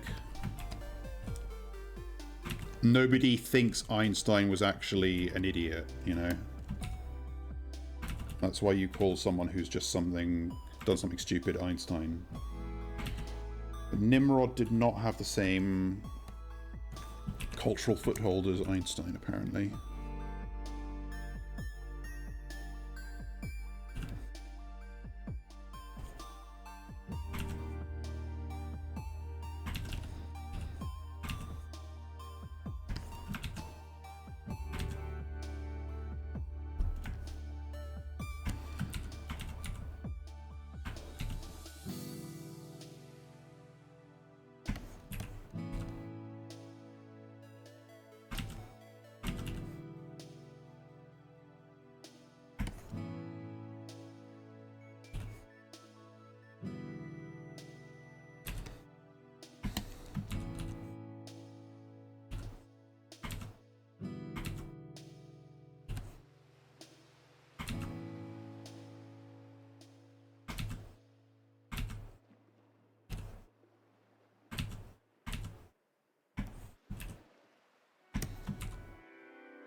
Oh, I need to stretch my legs.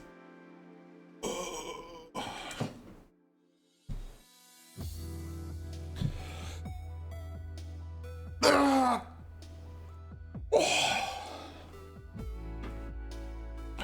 I was getting pretty locked in there.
Okay.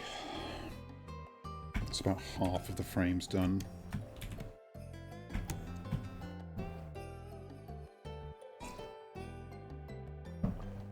Ugh.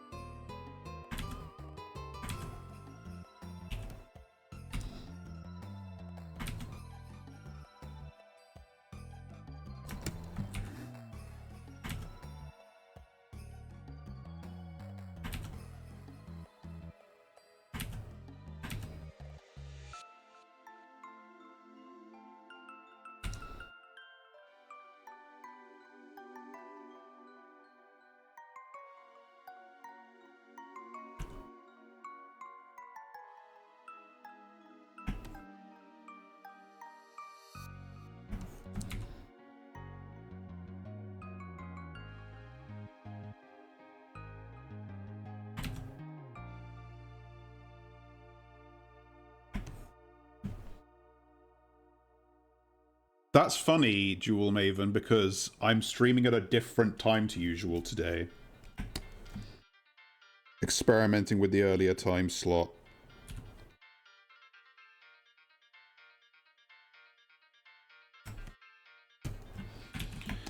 Just have me on during your class, no one will notice.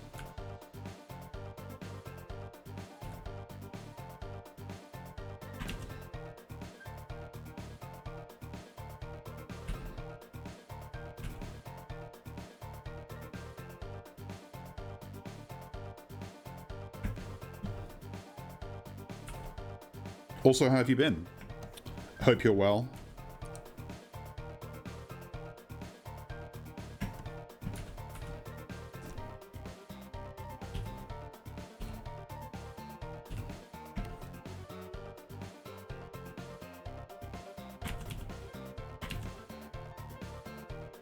Oh, wait, I think... Dishes...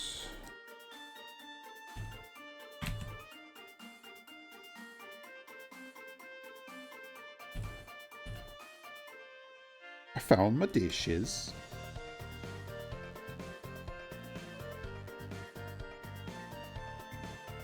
I think I was misquoting like 2 different vines when I said that. I couldn't find my berries, but I found these. That's probably also incorrect.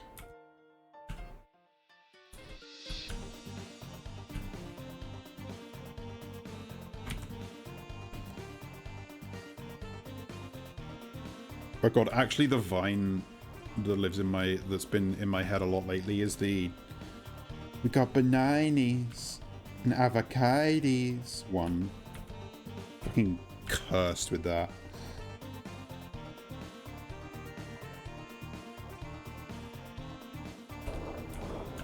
I haven't had an avocado in a while. Get banana very regularly though.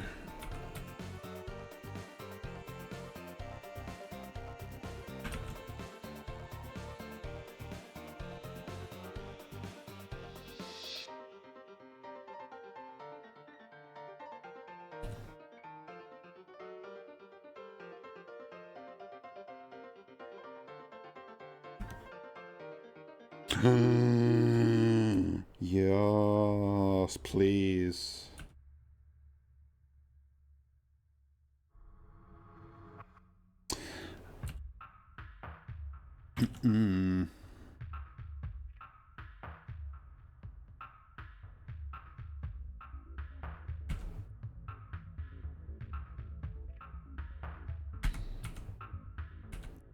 Guacamole to go with our broly. Are we gonna watch starting from like the first Dragon Ball Z movies, or are we gonna go straight to what I have told you is like the most important to see? Because there's a fair bit to get through before we get to that one if we go through the completionist route.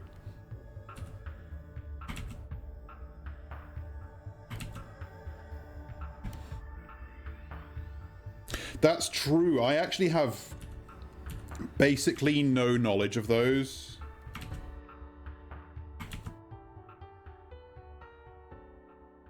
Yeah, oh.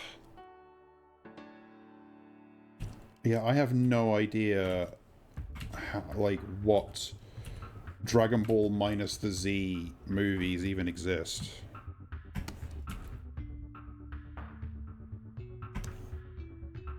That's true.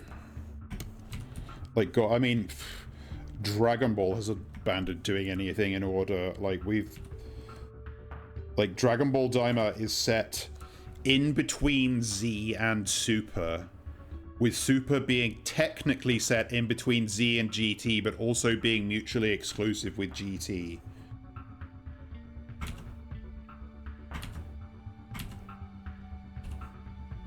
And also, as of some of the later manga chapters, possibly, like, seeping into that time period, but I'm not quite sure.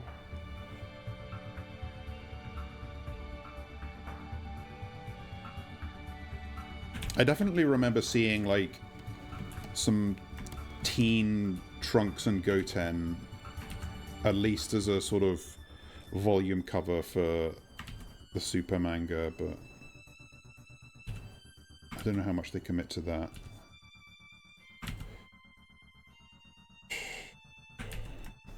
Oh my god, again! Eddie, you've already done it once. How have you got more?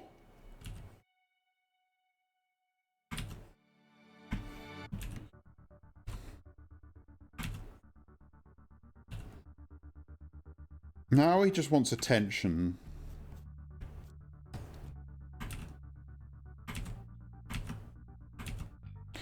You should make Eddie clean up his own vomit, because otherwise he learns that when he does it, you do the labor for him, and the emotional labor, and he gets, like, free attention. Just like how if a kitten gets stuck in a tree, you have to encourage it to get down by itself, otherwise it learns that you will always come to help it if it gets stuck.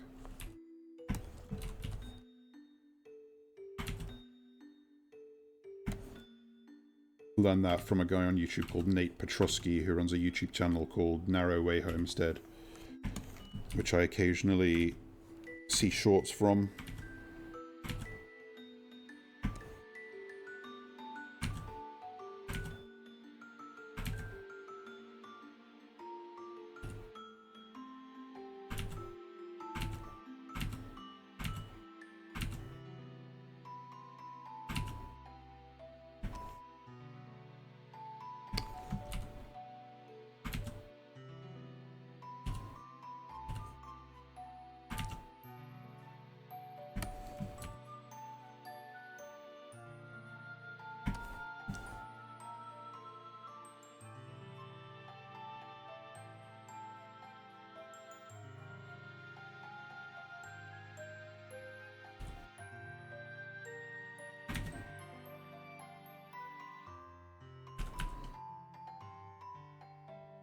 I think if I vomited twice in any one day, I'd be absolutely inconsolable. I hate throwing up.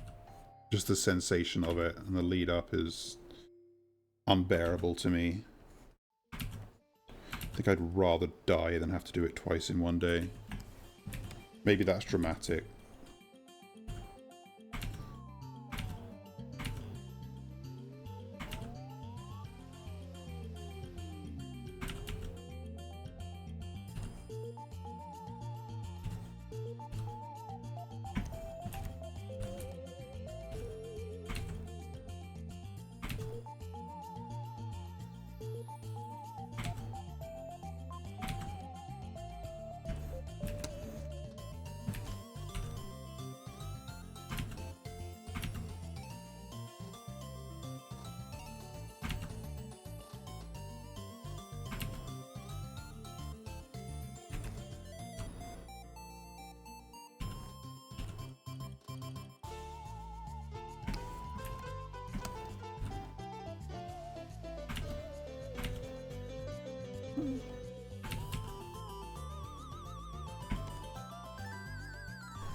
I can't figure out if this last pass of in-betweens is going to take longer or less time to do.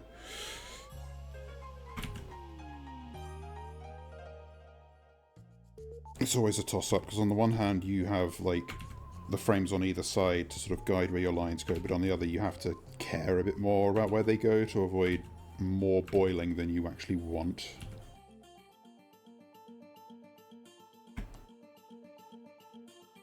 What was I saying about Daima? I can't even remember. I think I was talking about Super. Well, I was talking about how Dragon Ball isn't bothering to go in order either because Daima is... Oh no. Well, at least hopefully that's the end of it. But yeah, Daima is... It's kind of weird to set something between Z and Super. What's funny is that in the first episode of Daima, they have to address why Kibito and Shin are unfused, but they also did that in Super and gave a different reason.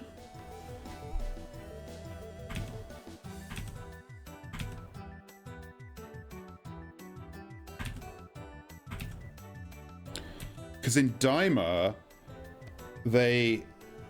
Oh god, that would be so funny if that's what they did. Oh my god, please let them do that. That would be genius.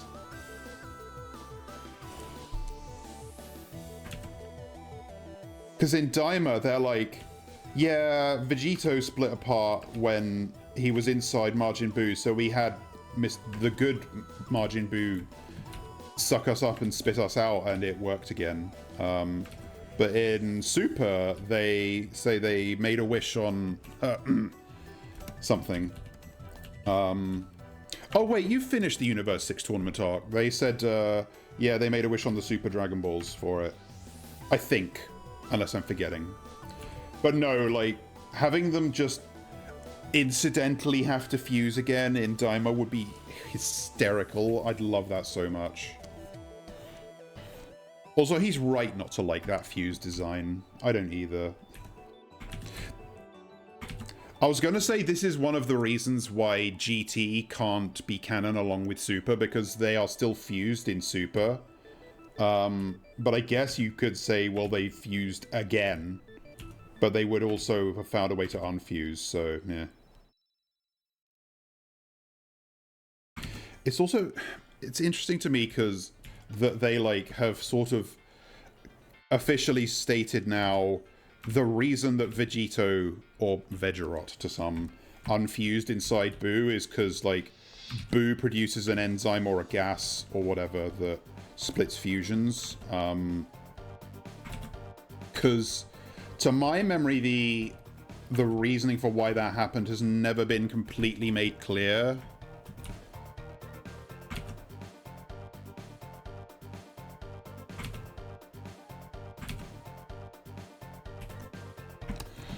I regret to say this, but I feel like it might end up also being my treat when you've finished everything else, Hamish. Because if you watch GT, I will have to watch it alongside you, finally. I'll have to finally put that feather in my cap.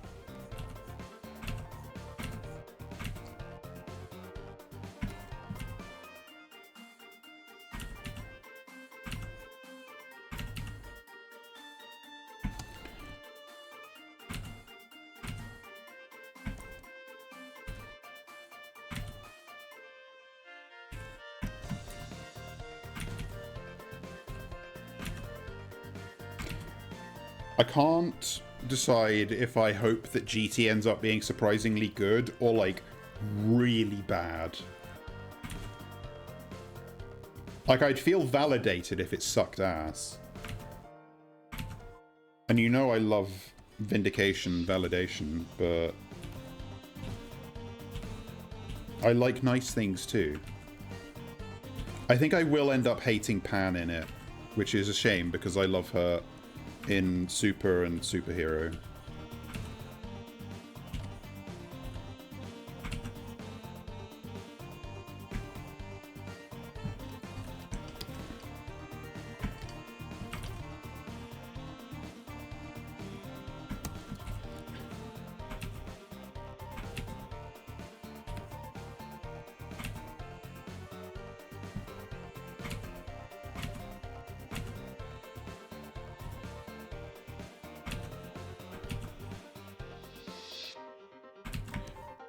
Your actual treat, Hamish, once you've finished everything else, is I will show you Dragon Ball Multiverse.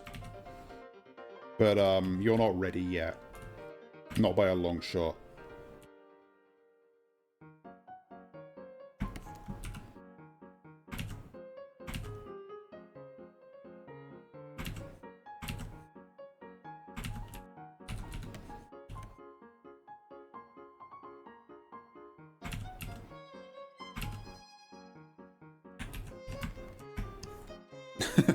Yeah. It is like, it's not canon, but it's part of the canon as a fan. And also, frankly, like, if you're to be my friend as a Dragon Ball fan actively, you kind of have to have watched it, because that yeah.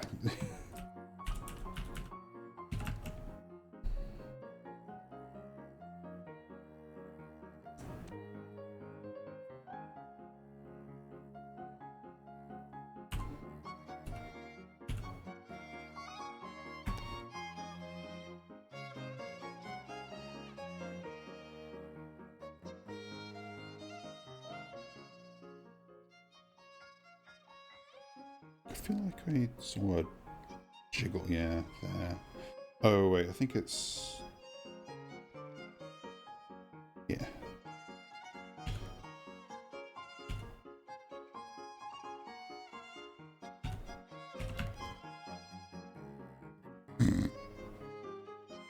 I tell you, Masako X he's good.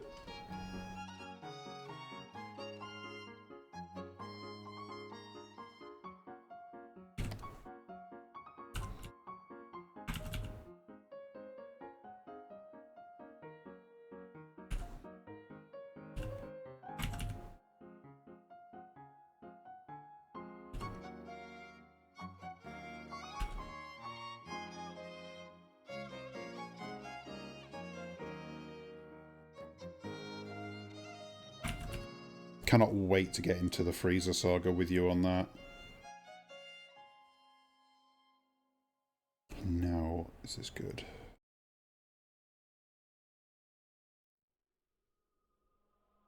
Kinda.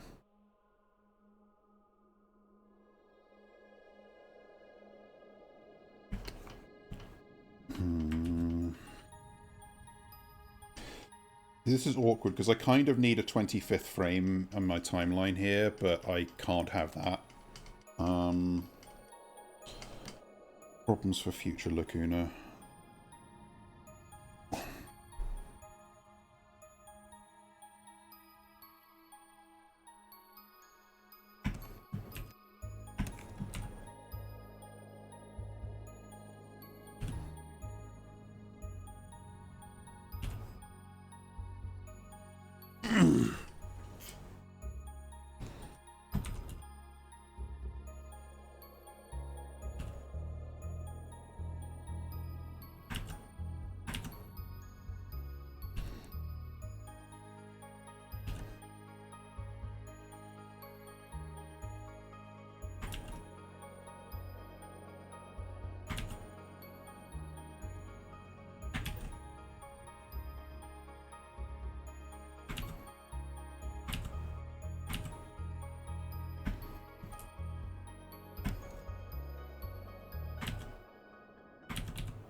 think I'm going to have to take a break after I do this frame, because there's a great evil stirring inside me.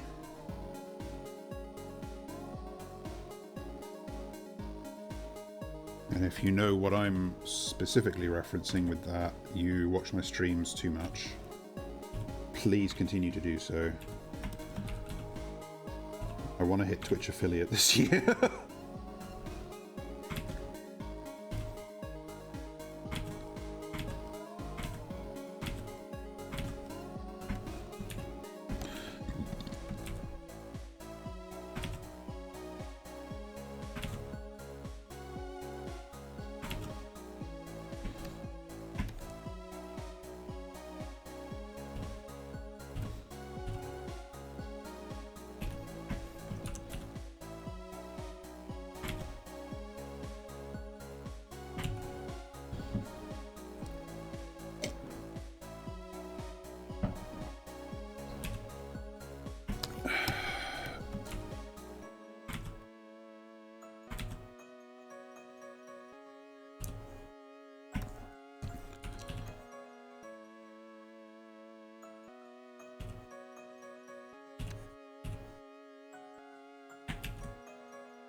I remember when Toby Fox, after he put out Deltarune Chapter 1, one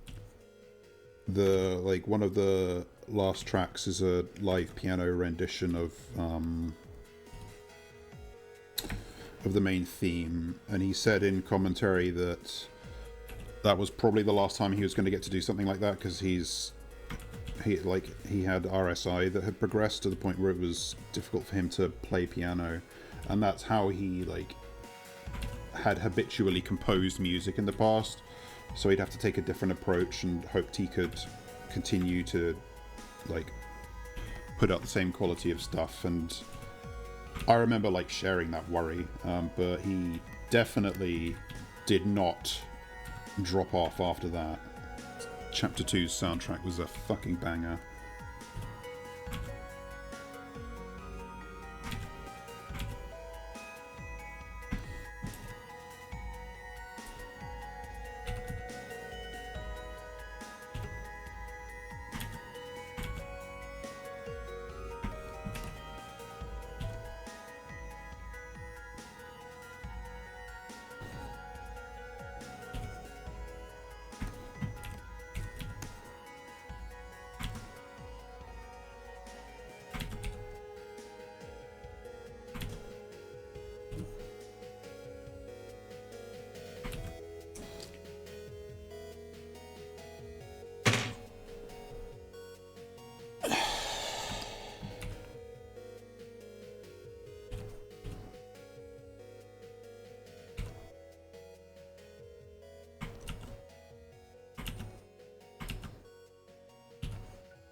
Okay, after this frame, I'll have 10 more drawings to do.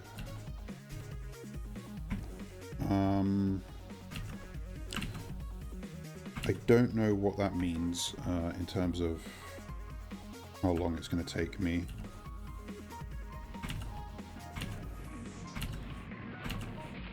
I haven't been keeping track of how many I've done so far.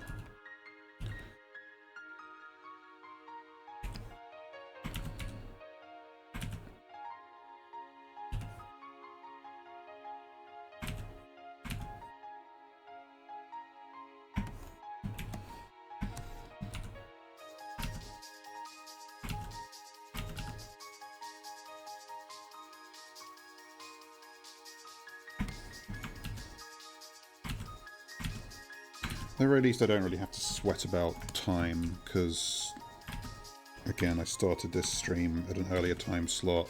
I've already been to the gym. I don't have anything to worry about for the rest of today, and tomorrow I have off.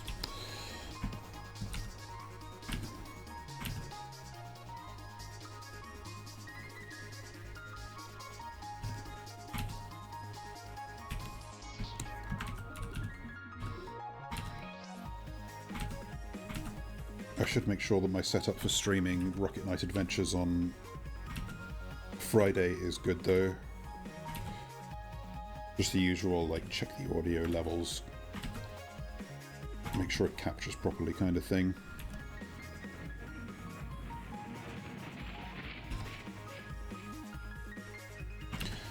I just suddenly remembered that Rocket Knight Adventures was one of those series that had a comic strip in Sonic the Comic.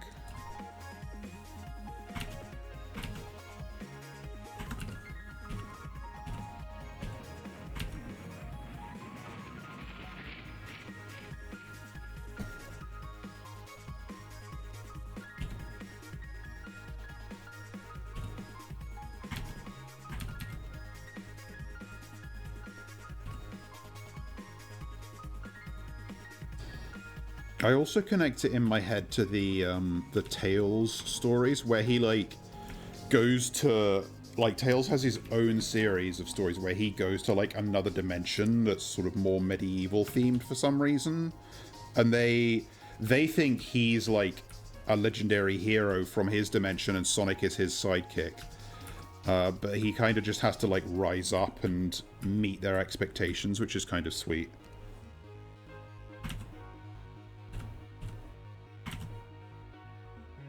And there's one episode where Sonic actually ends up coming along, but he kind of has to play along to being Tails' sidekick, which is quite amusing. And he makes a bit of fun of Tails for it, but I think he is also kind of proud that he's actually handling himself.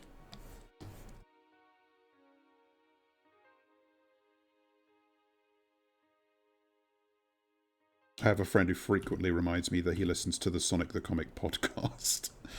Which, to be fair, I should also listen to it, because I would definitely find it interesting. Because they are just going through the whole run sequentially.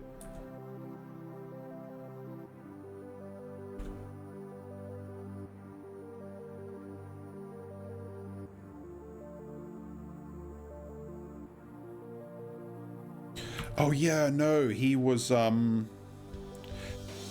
So the thing is, in Sonic the Comic, he probably does, because Sonic in Sonic the Comic is actually an asshole to his friends. And it ends up being kind of a significant point where one of, like, late in the run, so one of them, like, literally dies, like, permanently.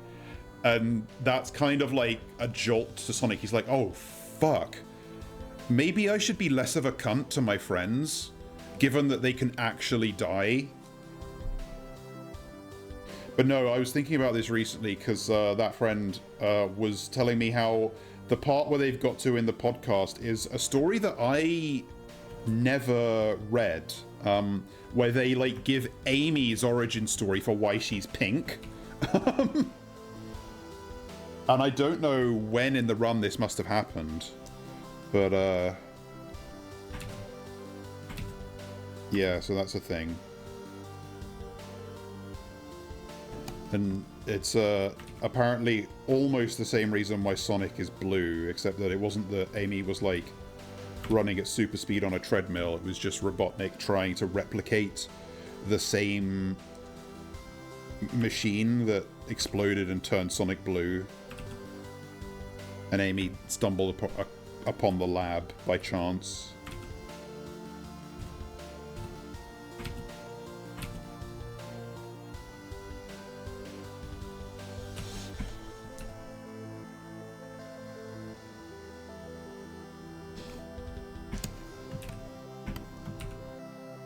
I want to, like, make a mean joke about Sonic being a dick in the British Sonic comic, but it's honestly kind of, like, an interesting wrinkle to the character.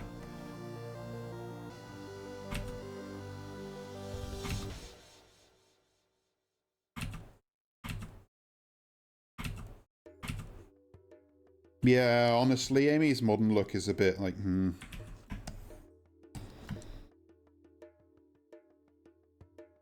I'm a sucker for a bob haircut, but come on.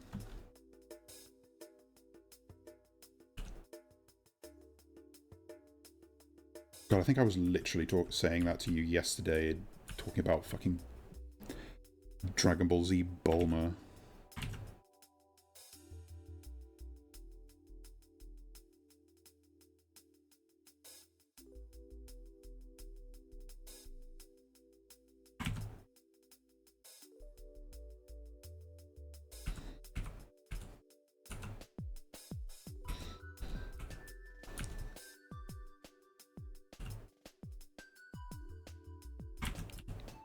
You know what would be fun to do on stream? A read-along of the IDW Sonic comics. I think that's the identifier I should use, because, like, famously there's the Archie Sonic comics, which are massive and a mess. But there's been, like, a more modern run of American Sonic comics, which I think are well regarded, and I think they can be collectively referred to as the IDW comics. And if I were able to find those, or find copies online or something, it would be cool to read those through on stream. Give me an excuse to do some voices again. I got too timid to do it for the, like, 2 Moorrrrre streams that I did.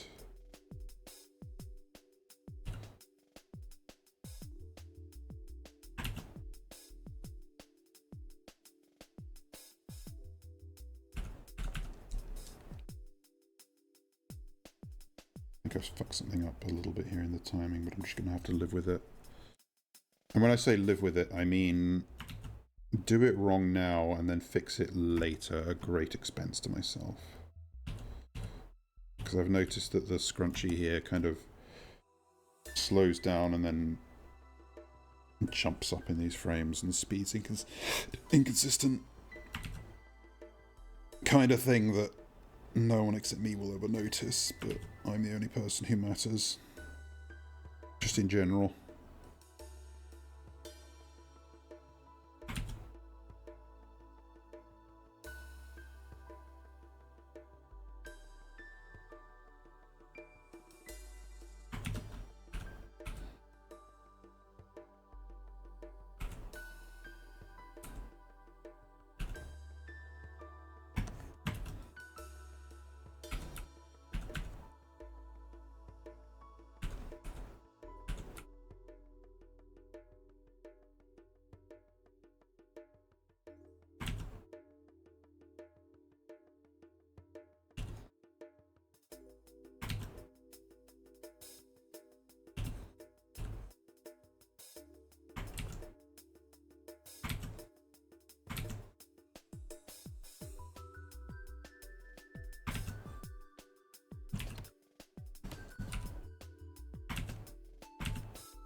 Yeah.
Okay, getting there.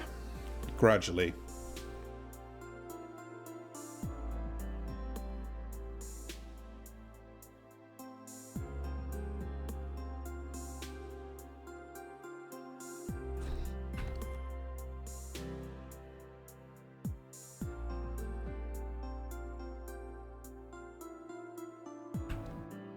Alright, I need to take a break. Because as mentioned, there are dark forces stirring within me. So sit tight, have a stretch if you need it to, and I'll be back shortly.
I'm back.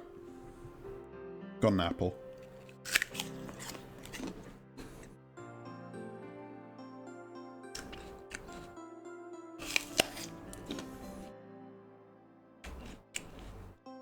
Anything happened while I was gone?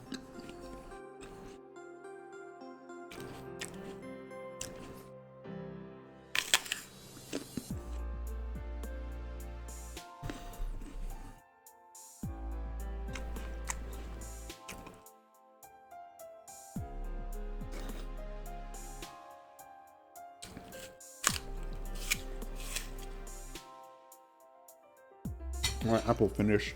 Let's do this.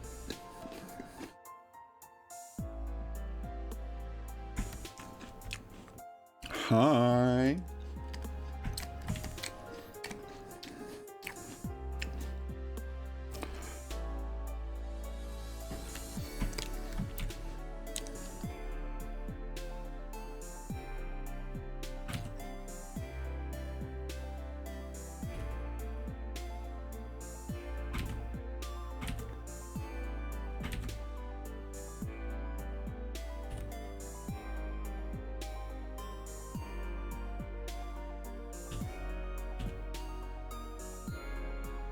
Oh my god, Eddie. Hopefully it's nothing, just like irritation from having swallowed too big a bit of his chew, but...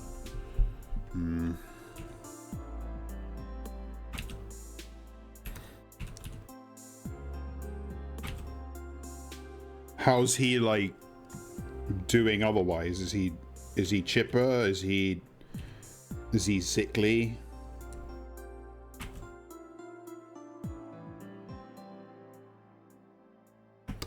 Does he have an appetite?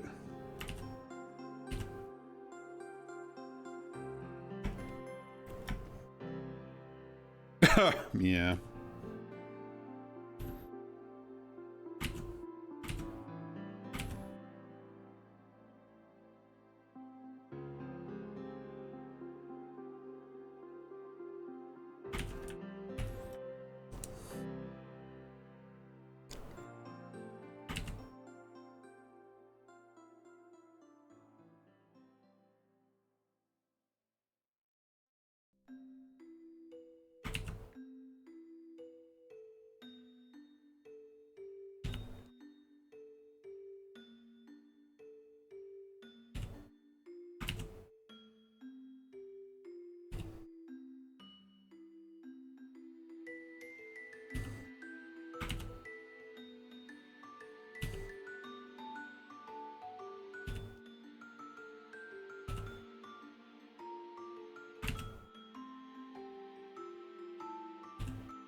I'm gonna do this last frame in advance because it's going to be really annoying. Let's see how I'm going to do this. Need this to be 24. Need this to be 1.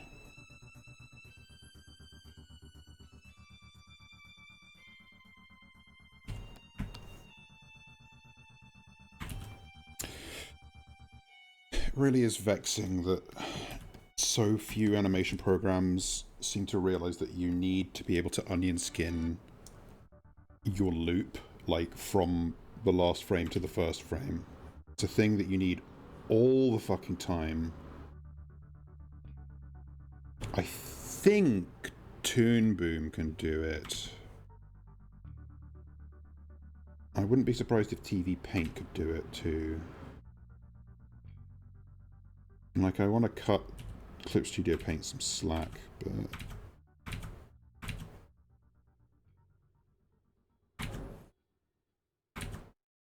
it's got pretty sophisticated options otherwise, so come on.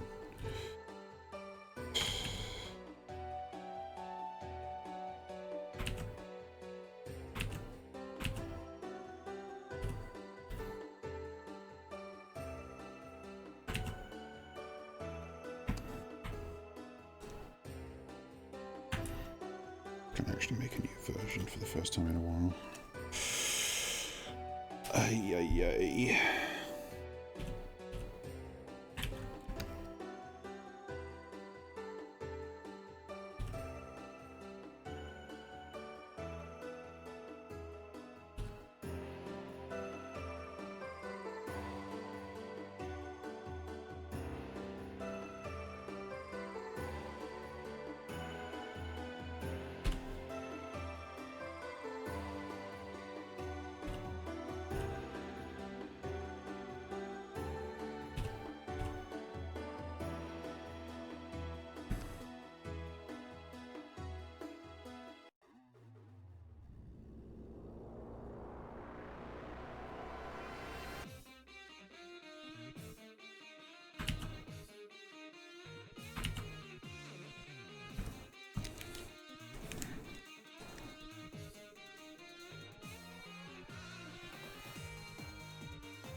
So the time now is 5:15. I can definitely finish all the line work by 7. What if I can get it done by 6:30? No particular reason, but it would be nice to have a more ambitious target. Maybe I can do it by... No, I don't think 6 is realistic.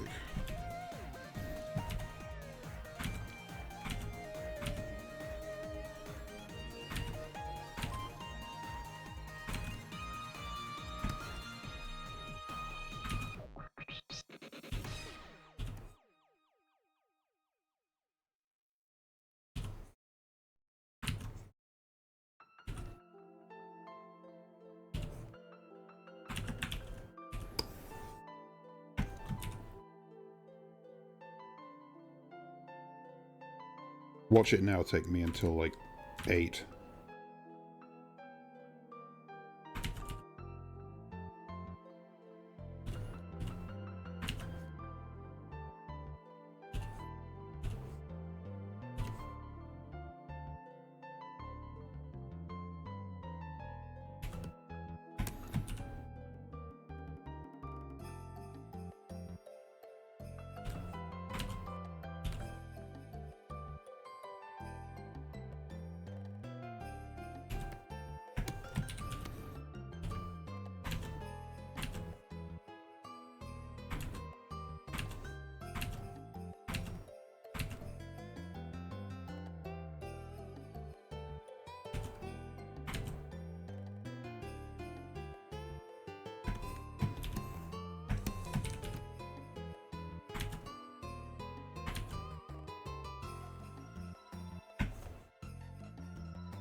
6 more drawings.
Yeah, no, you want to be there in case he hawks again.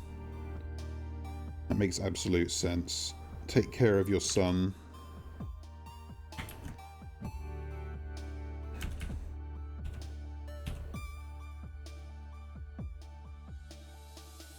Your disgusting son. The semi-sentient piece of string that lives in your house.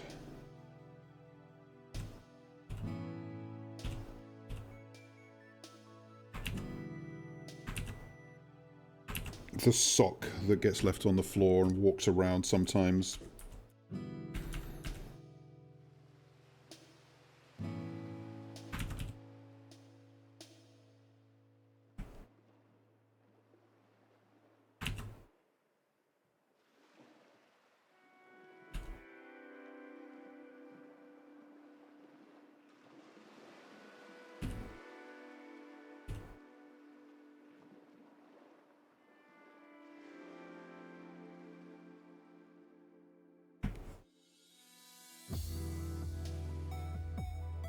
The piece of driftwood.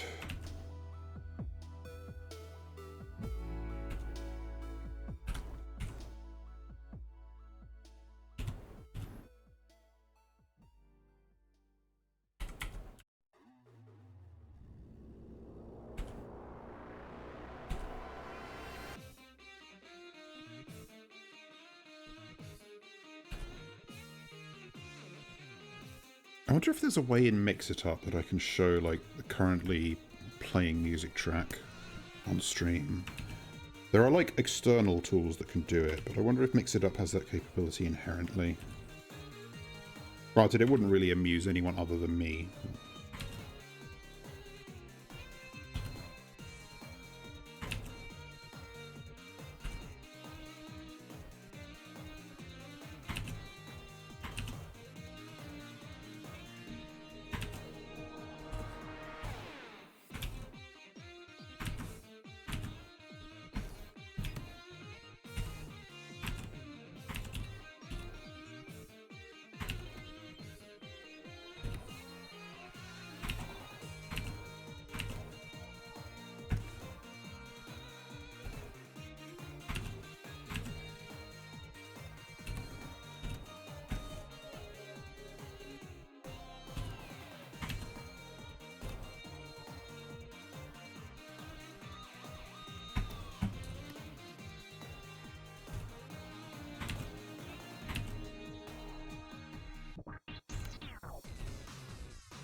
something that vexes me slightly about this brush that I made is that when, like, I get a nice feathered edge when I press down hard and it's big, but when it's small, it's actually a harder edge, and that's actually kind of not what I want. It's useful sometimes, but I'd kind of like it if it were a bit more fuzzy when it's small, but it was a struggle to make it as it is now. I've never been good about brushes in paint programs. I was already well outside my comfort zone just doing this.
Oh, what the fuck? You didn't hear that, but Java just pestered me to update it. I think you didn't hear that anyway.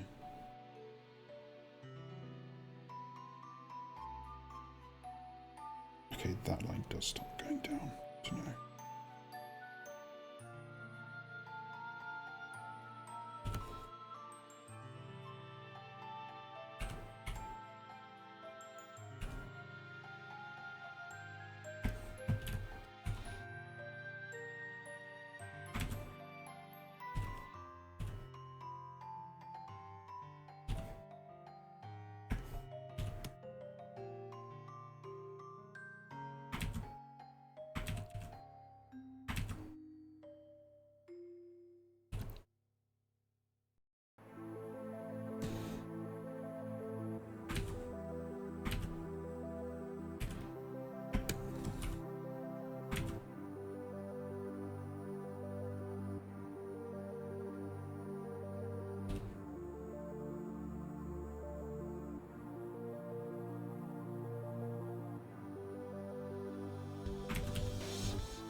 think I miscounted the drawings I had left earlier.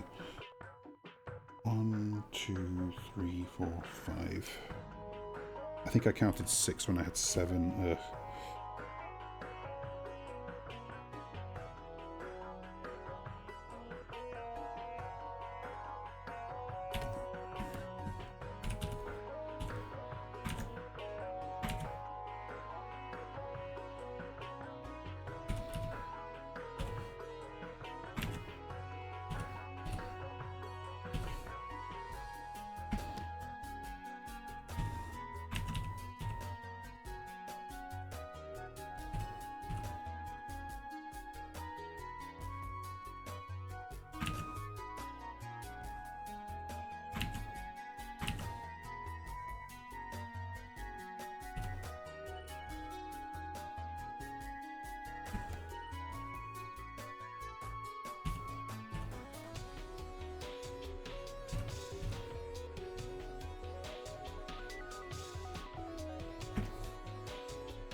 Animation is so boring. Oh my god. Now I know why everyone does these kinds of screens in fucking live 2D with morphs and shape tweens.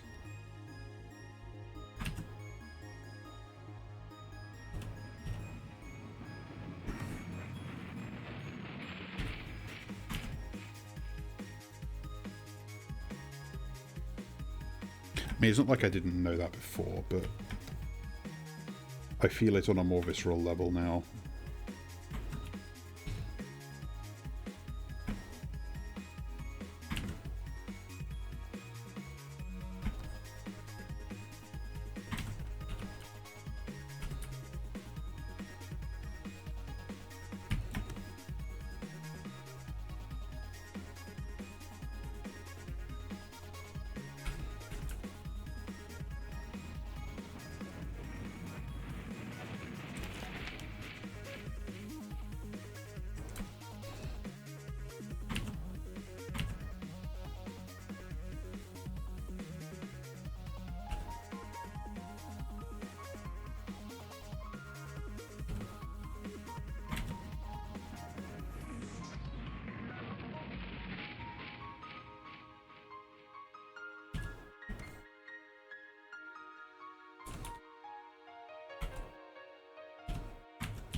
Oh, Cutie Ninja, hello. How you doing?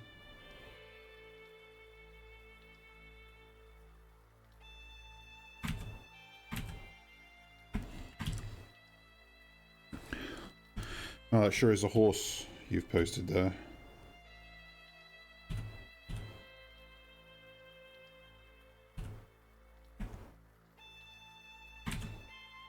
You'll have to forgive me, I'm a bit quiet at the moment. I'm kind of locked in. I'm really close.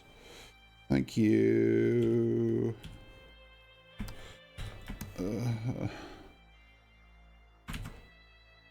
Two more drawings and the line work will be done, kind of, except for all the bits I'm going to have to fix. But whatever.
One more, I think. Wait.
Okay.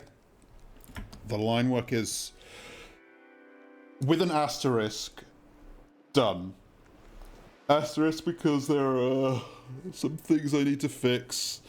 Some little jitters. Oh, fuck. Oh, some timing problems. But the bulk of it is done. Thank fucking Christ.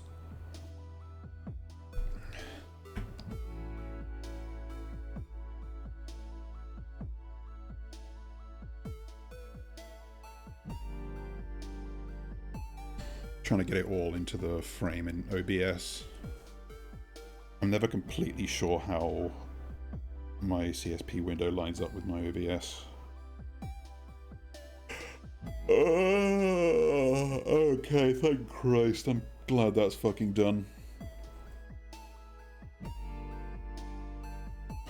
So, let's go raid.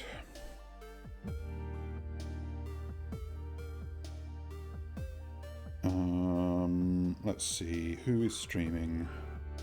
Randon, Erie's streaming. I'm gonna raid Ronya, because I never ever get to raid Ronya. So, Ronya is an Earth Troll VTuber. She is lovely. She's playing Fear at the moment, a game I have no knowledge of, but Ronya is lovely. She's a troll. She's Finnish. Let me give a raid message as well. Hang